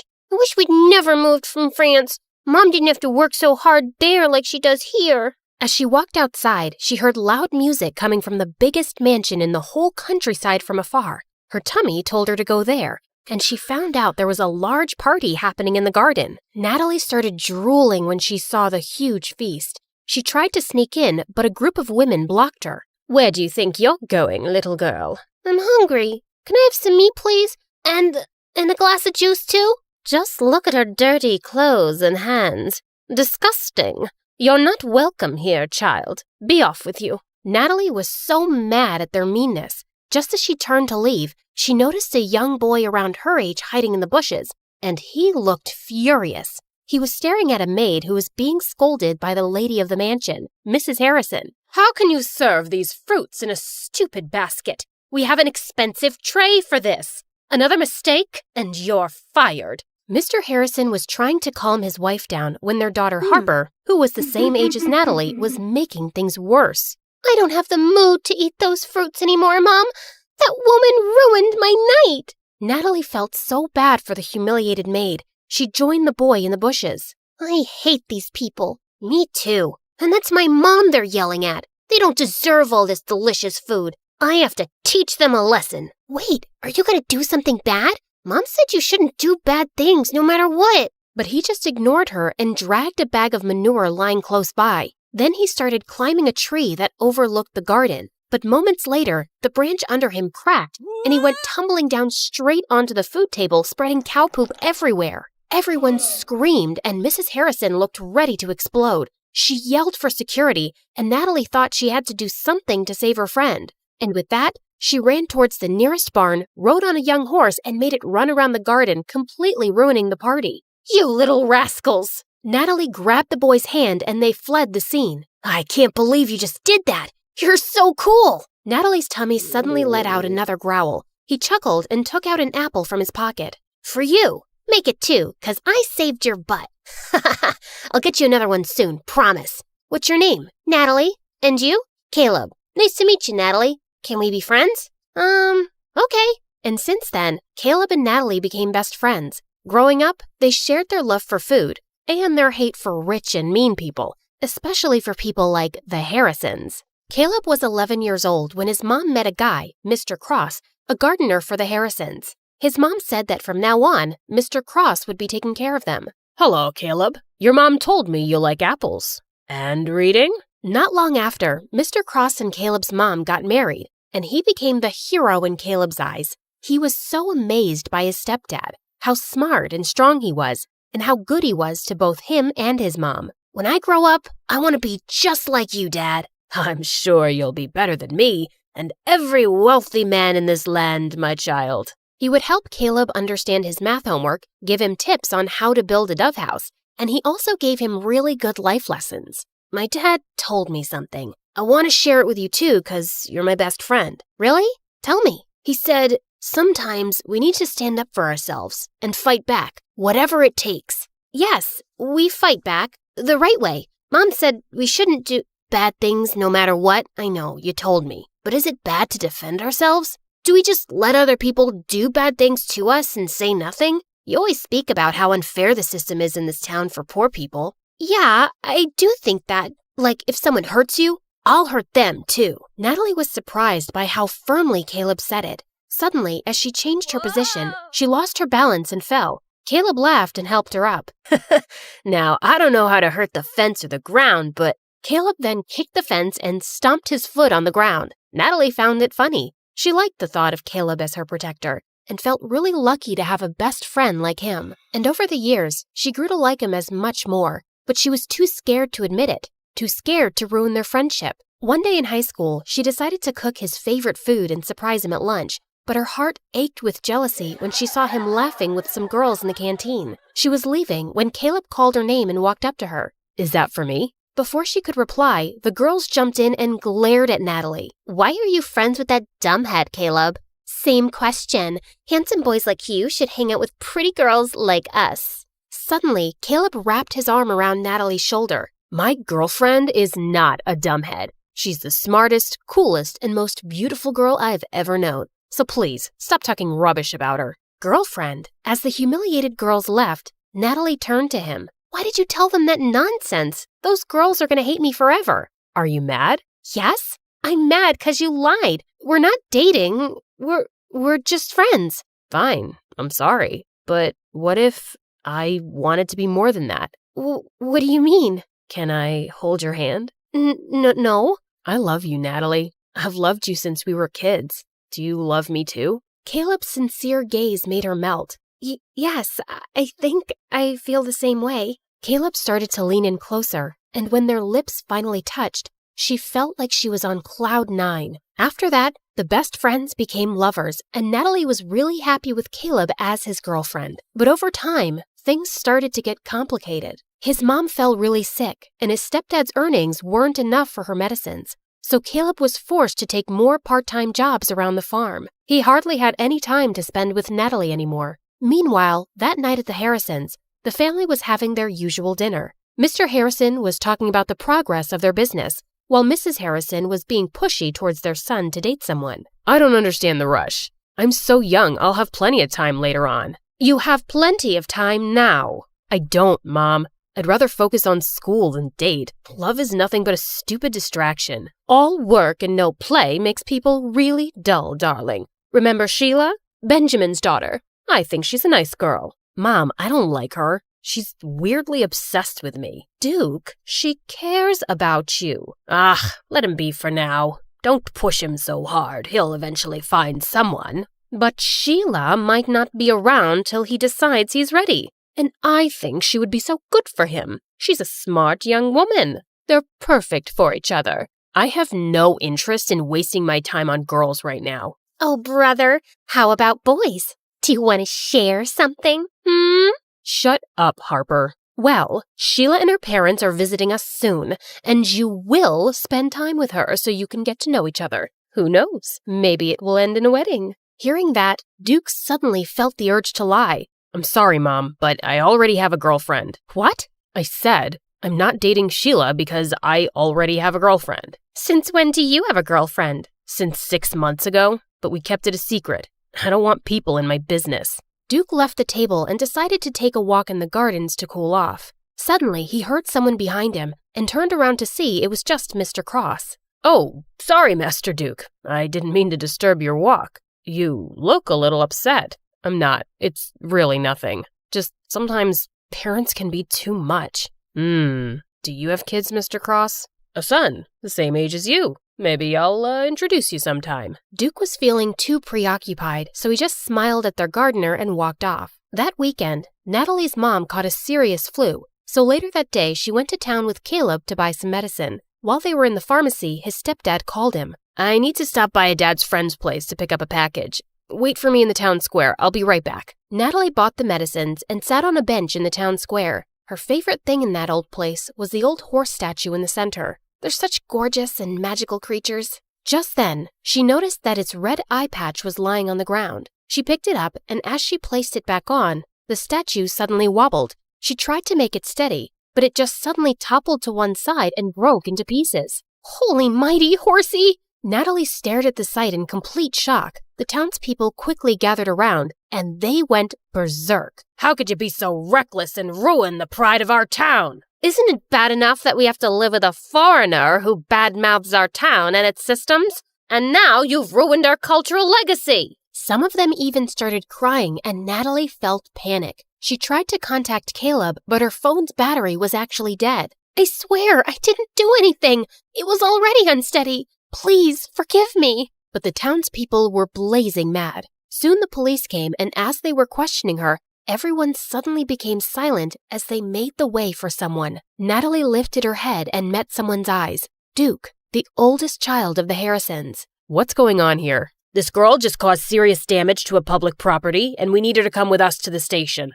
Duke just nodded at them, and soon, Natalie found herself sitting in a police station. Please, officer, just let me go home first. My mom is sick, and she must be really worried. But the officer just ignored her. A few minutes later, Duke came out of the main office. You're free to go. I've taken care of everything. Huh?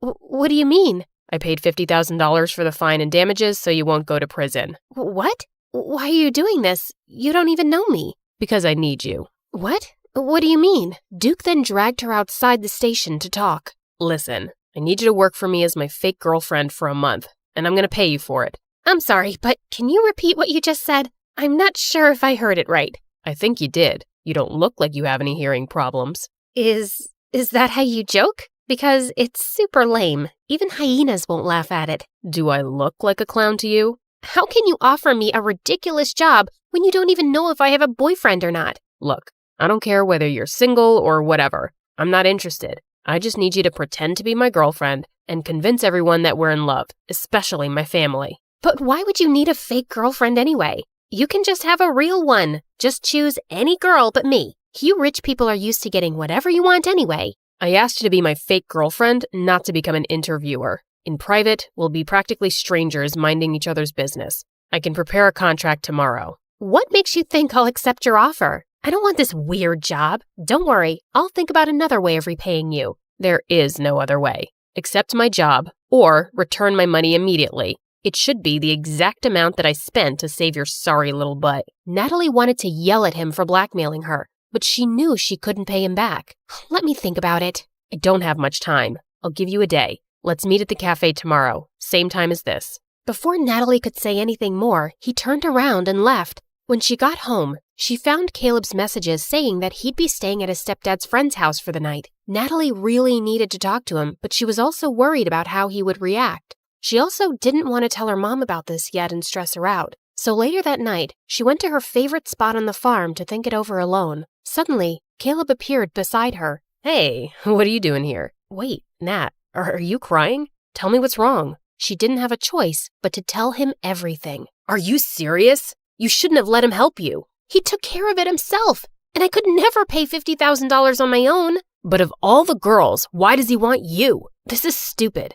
I thought Harper was evil. I didn't expect that her brother would be worse. Look, if he didn't help me, I'd be cold and miserable in jail right now. But he obviously helped you just to force you into this stupid job. What am I gonna do? He left me with no choice. Seeing my girlfriend dating another guy is torture, Nat. It doesn't matter if it's fake or not. Caleb got up and furiously kicked some rocks. Okay, fine. I won't do it. I'll have to think of another solution then. As Natalie's tears poured, Caleb sighed and sat down. Okay, I'm sorry. Don't cry, please. Let's talk this over. You'll just be acting, and it's only for a month, right? And are you sure he's paying you a huge amount for it? Yes, I'll just be a fake girlfriend. I'll never fall in love with that jerk, ever. Okay, I'll agree to it, but on one condition. What is it?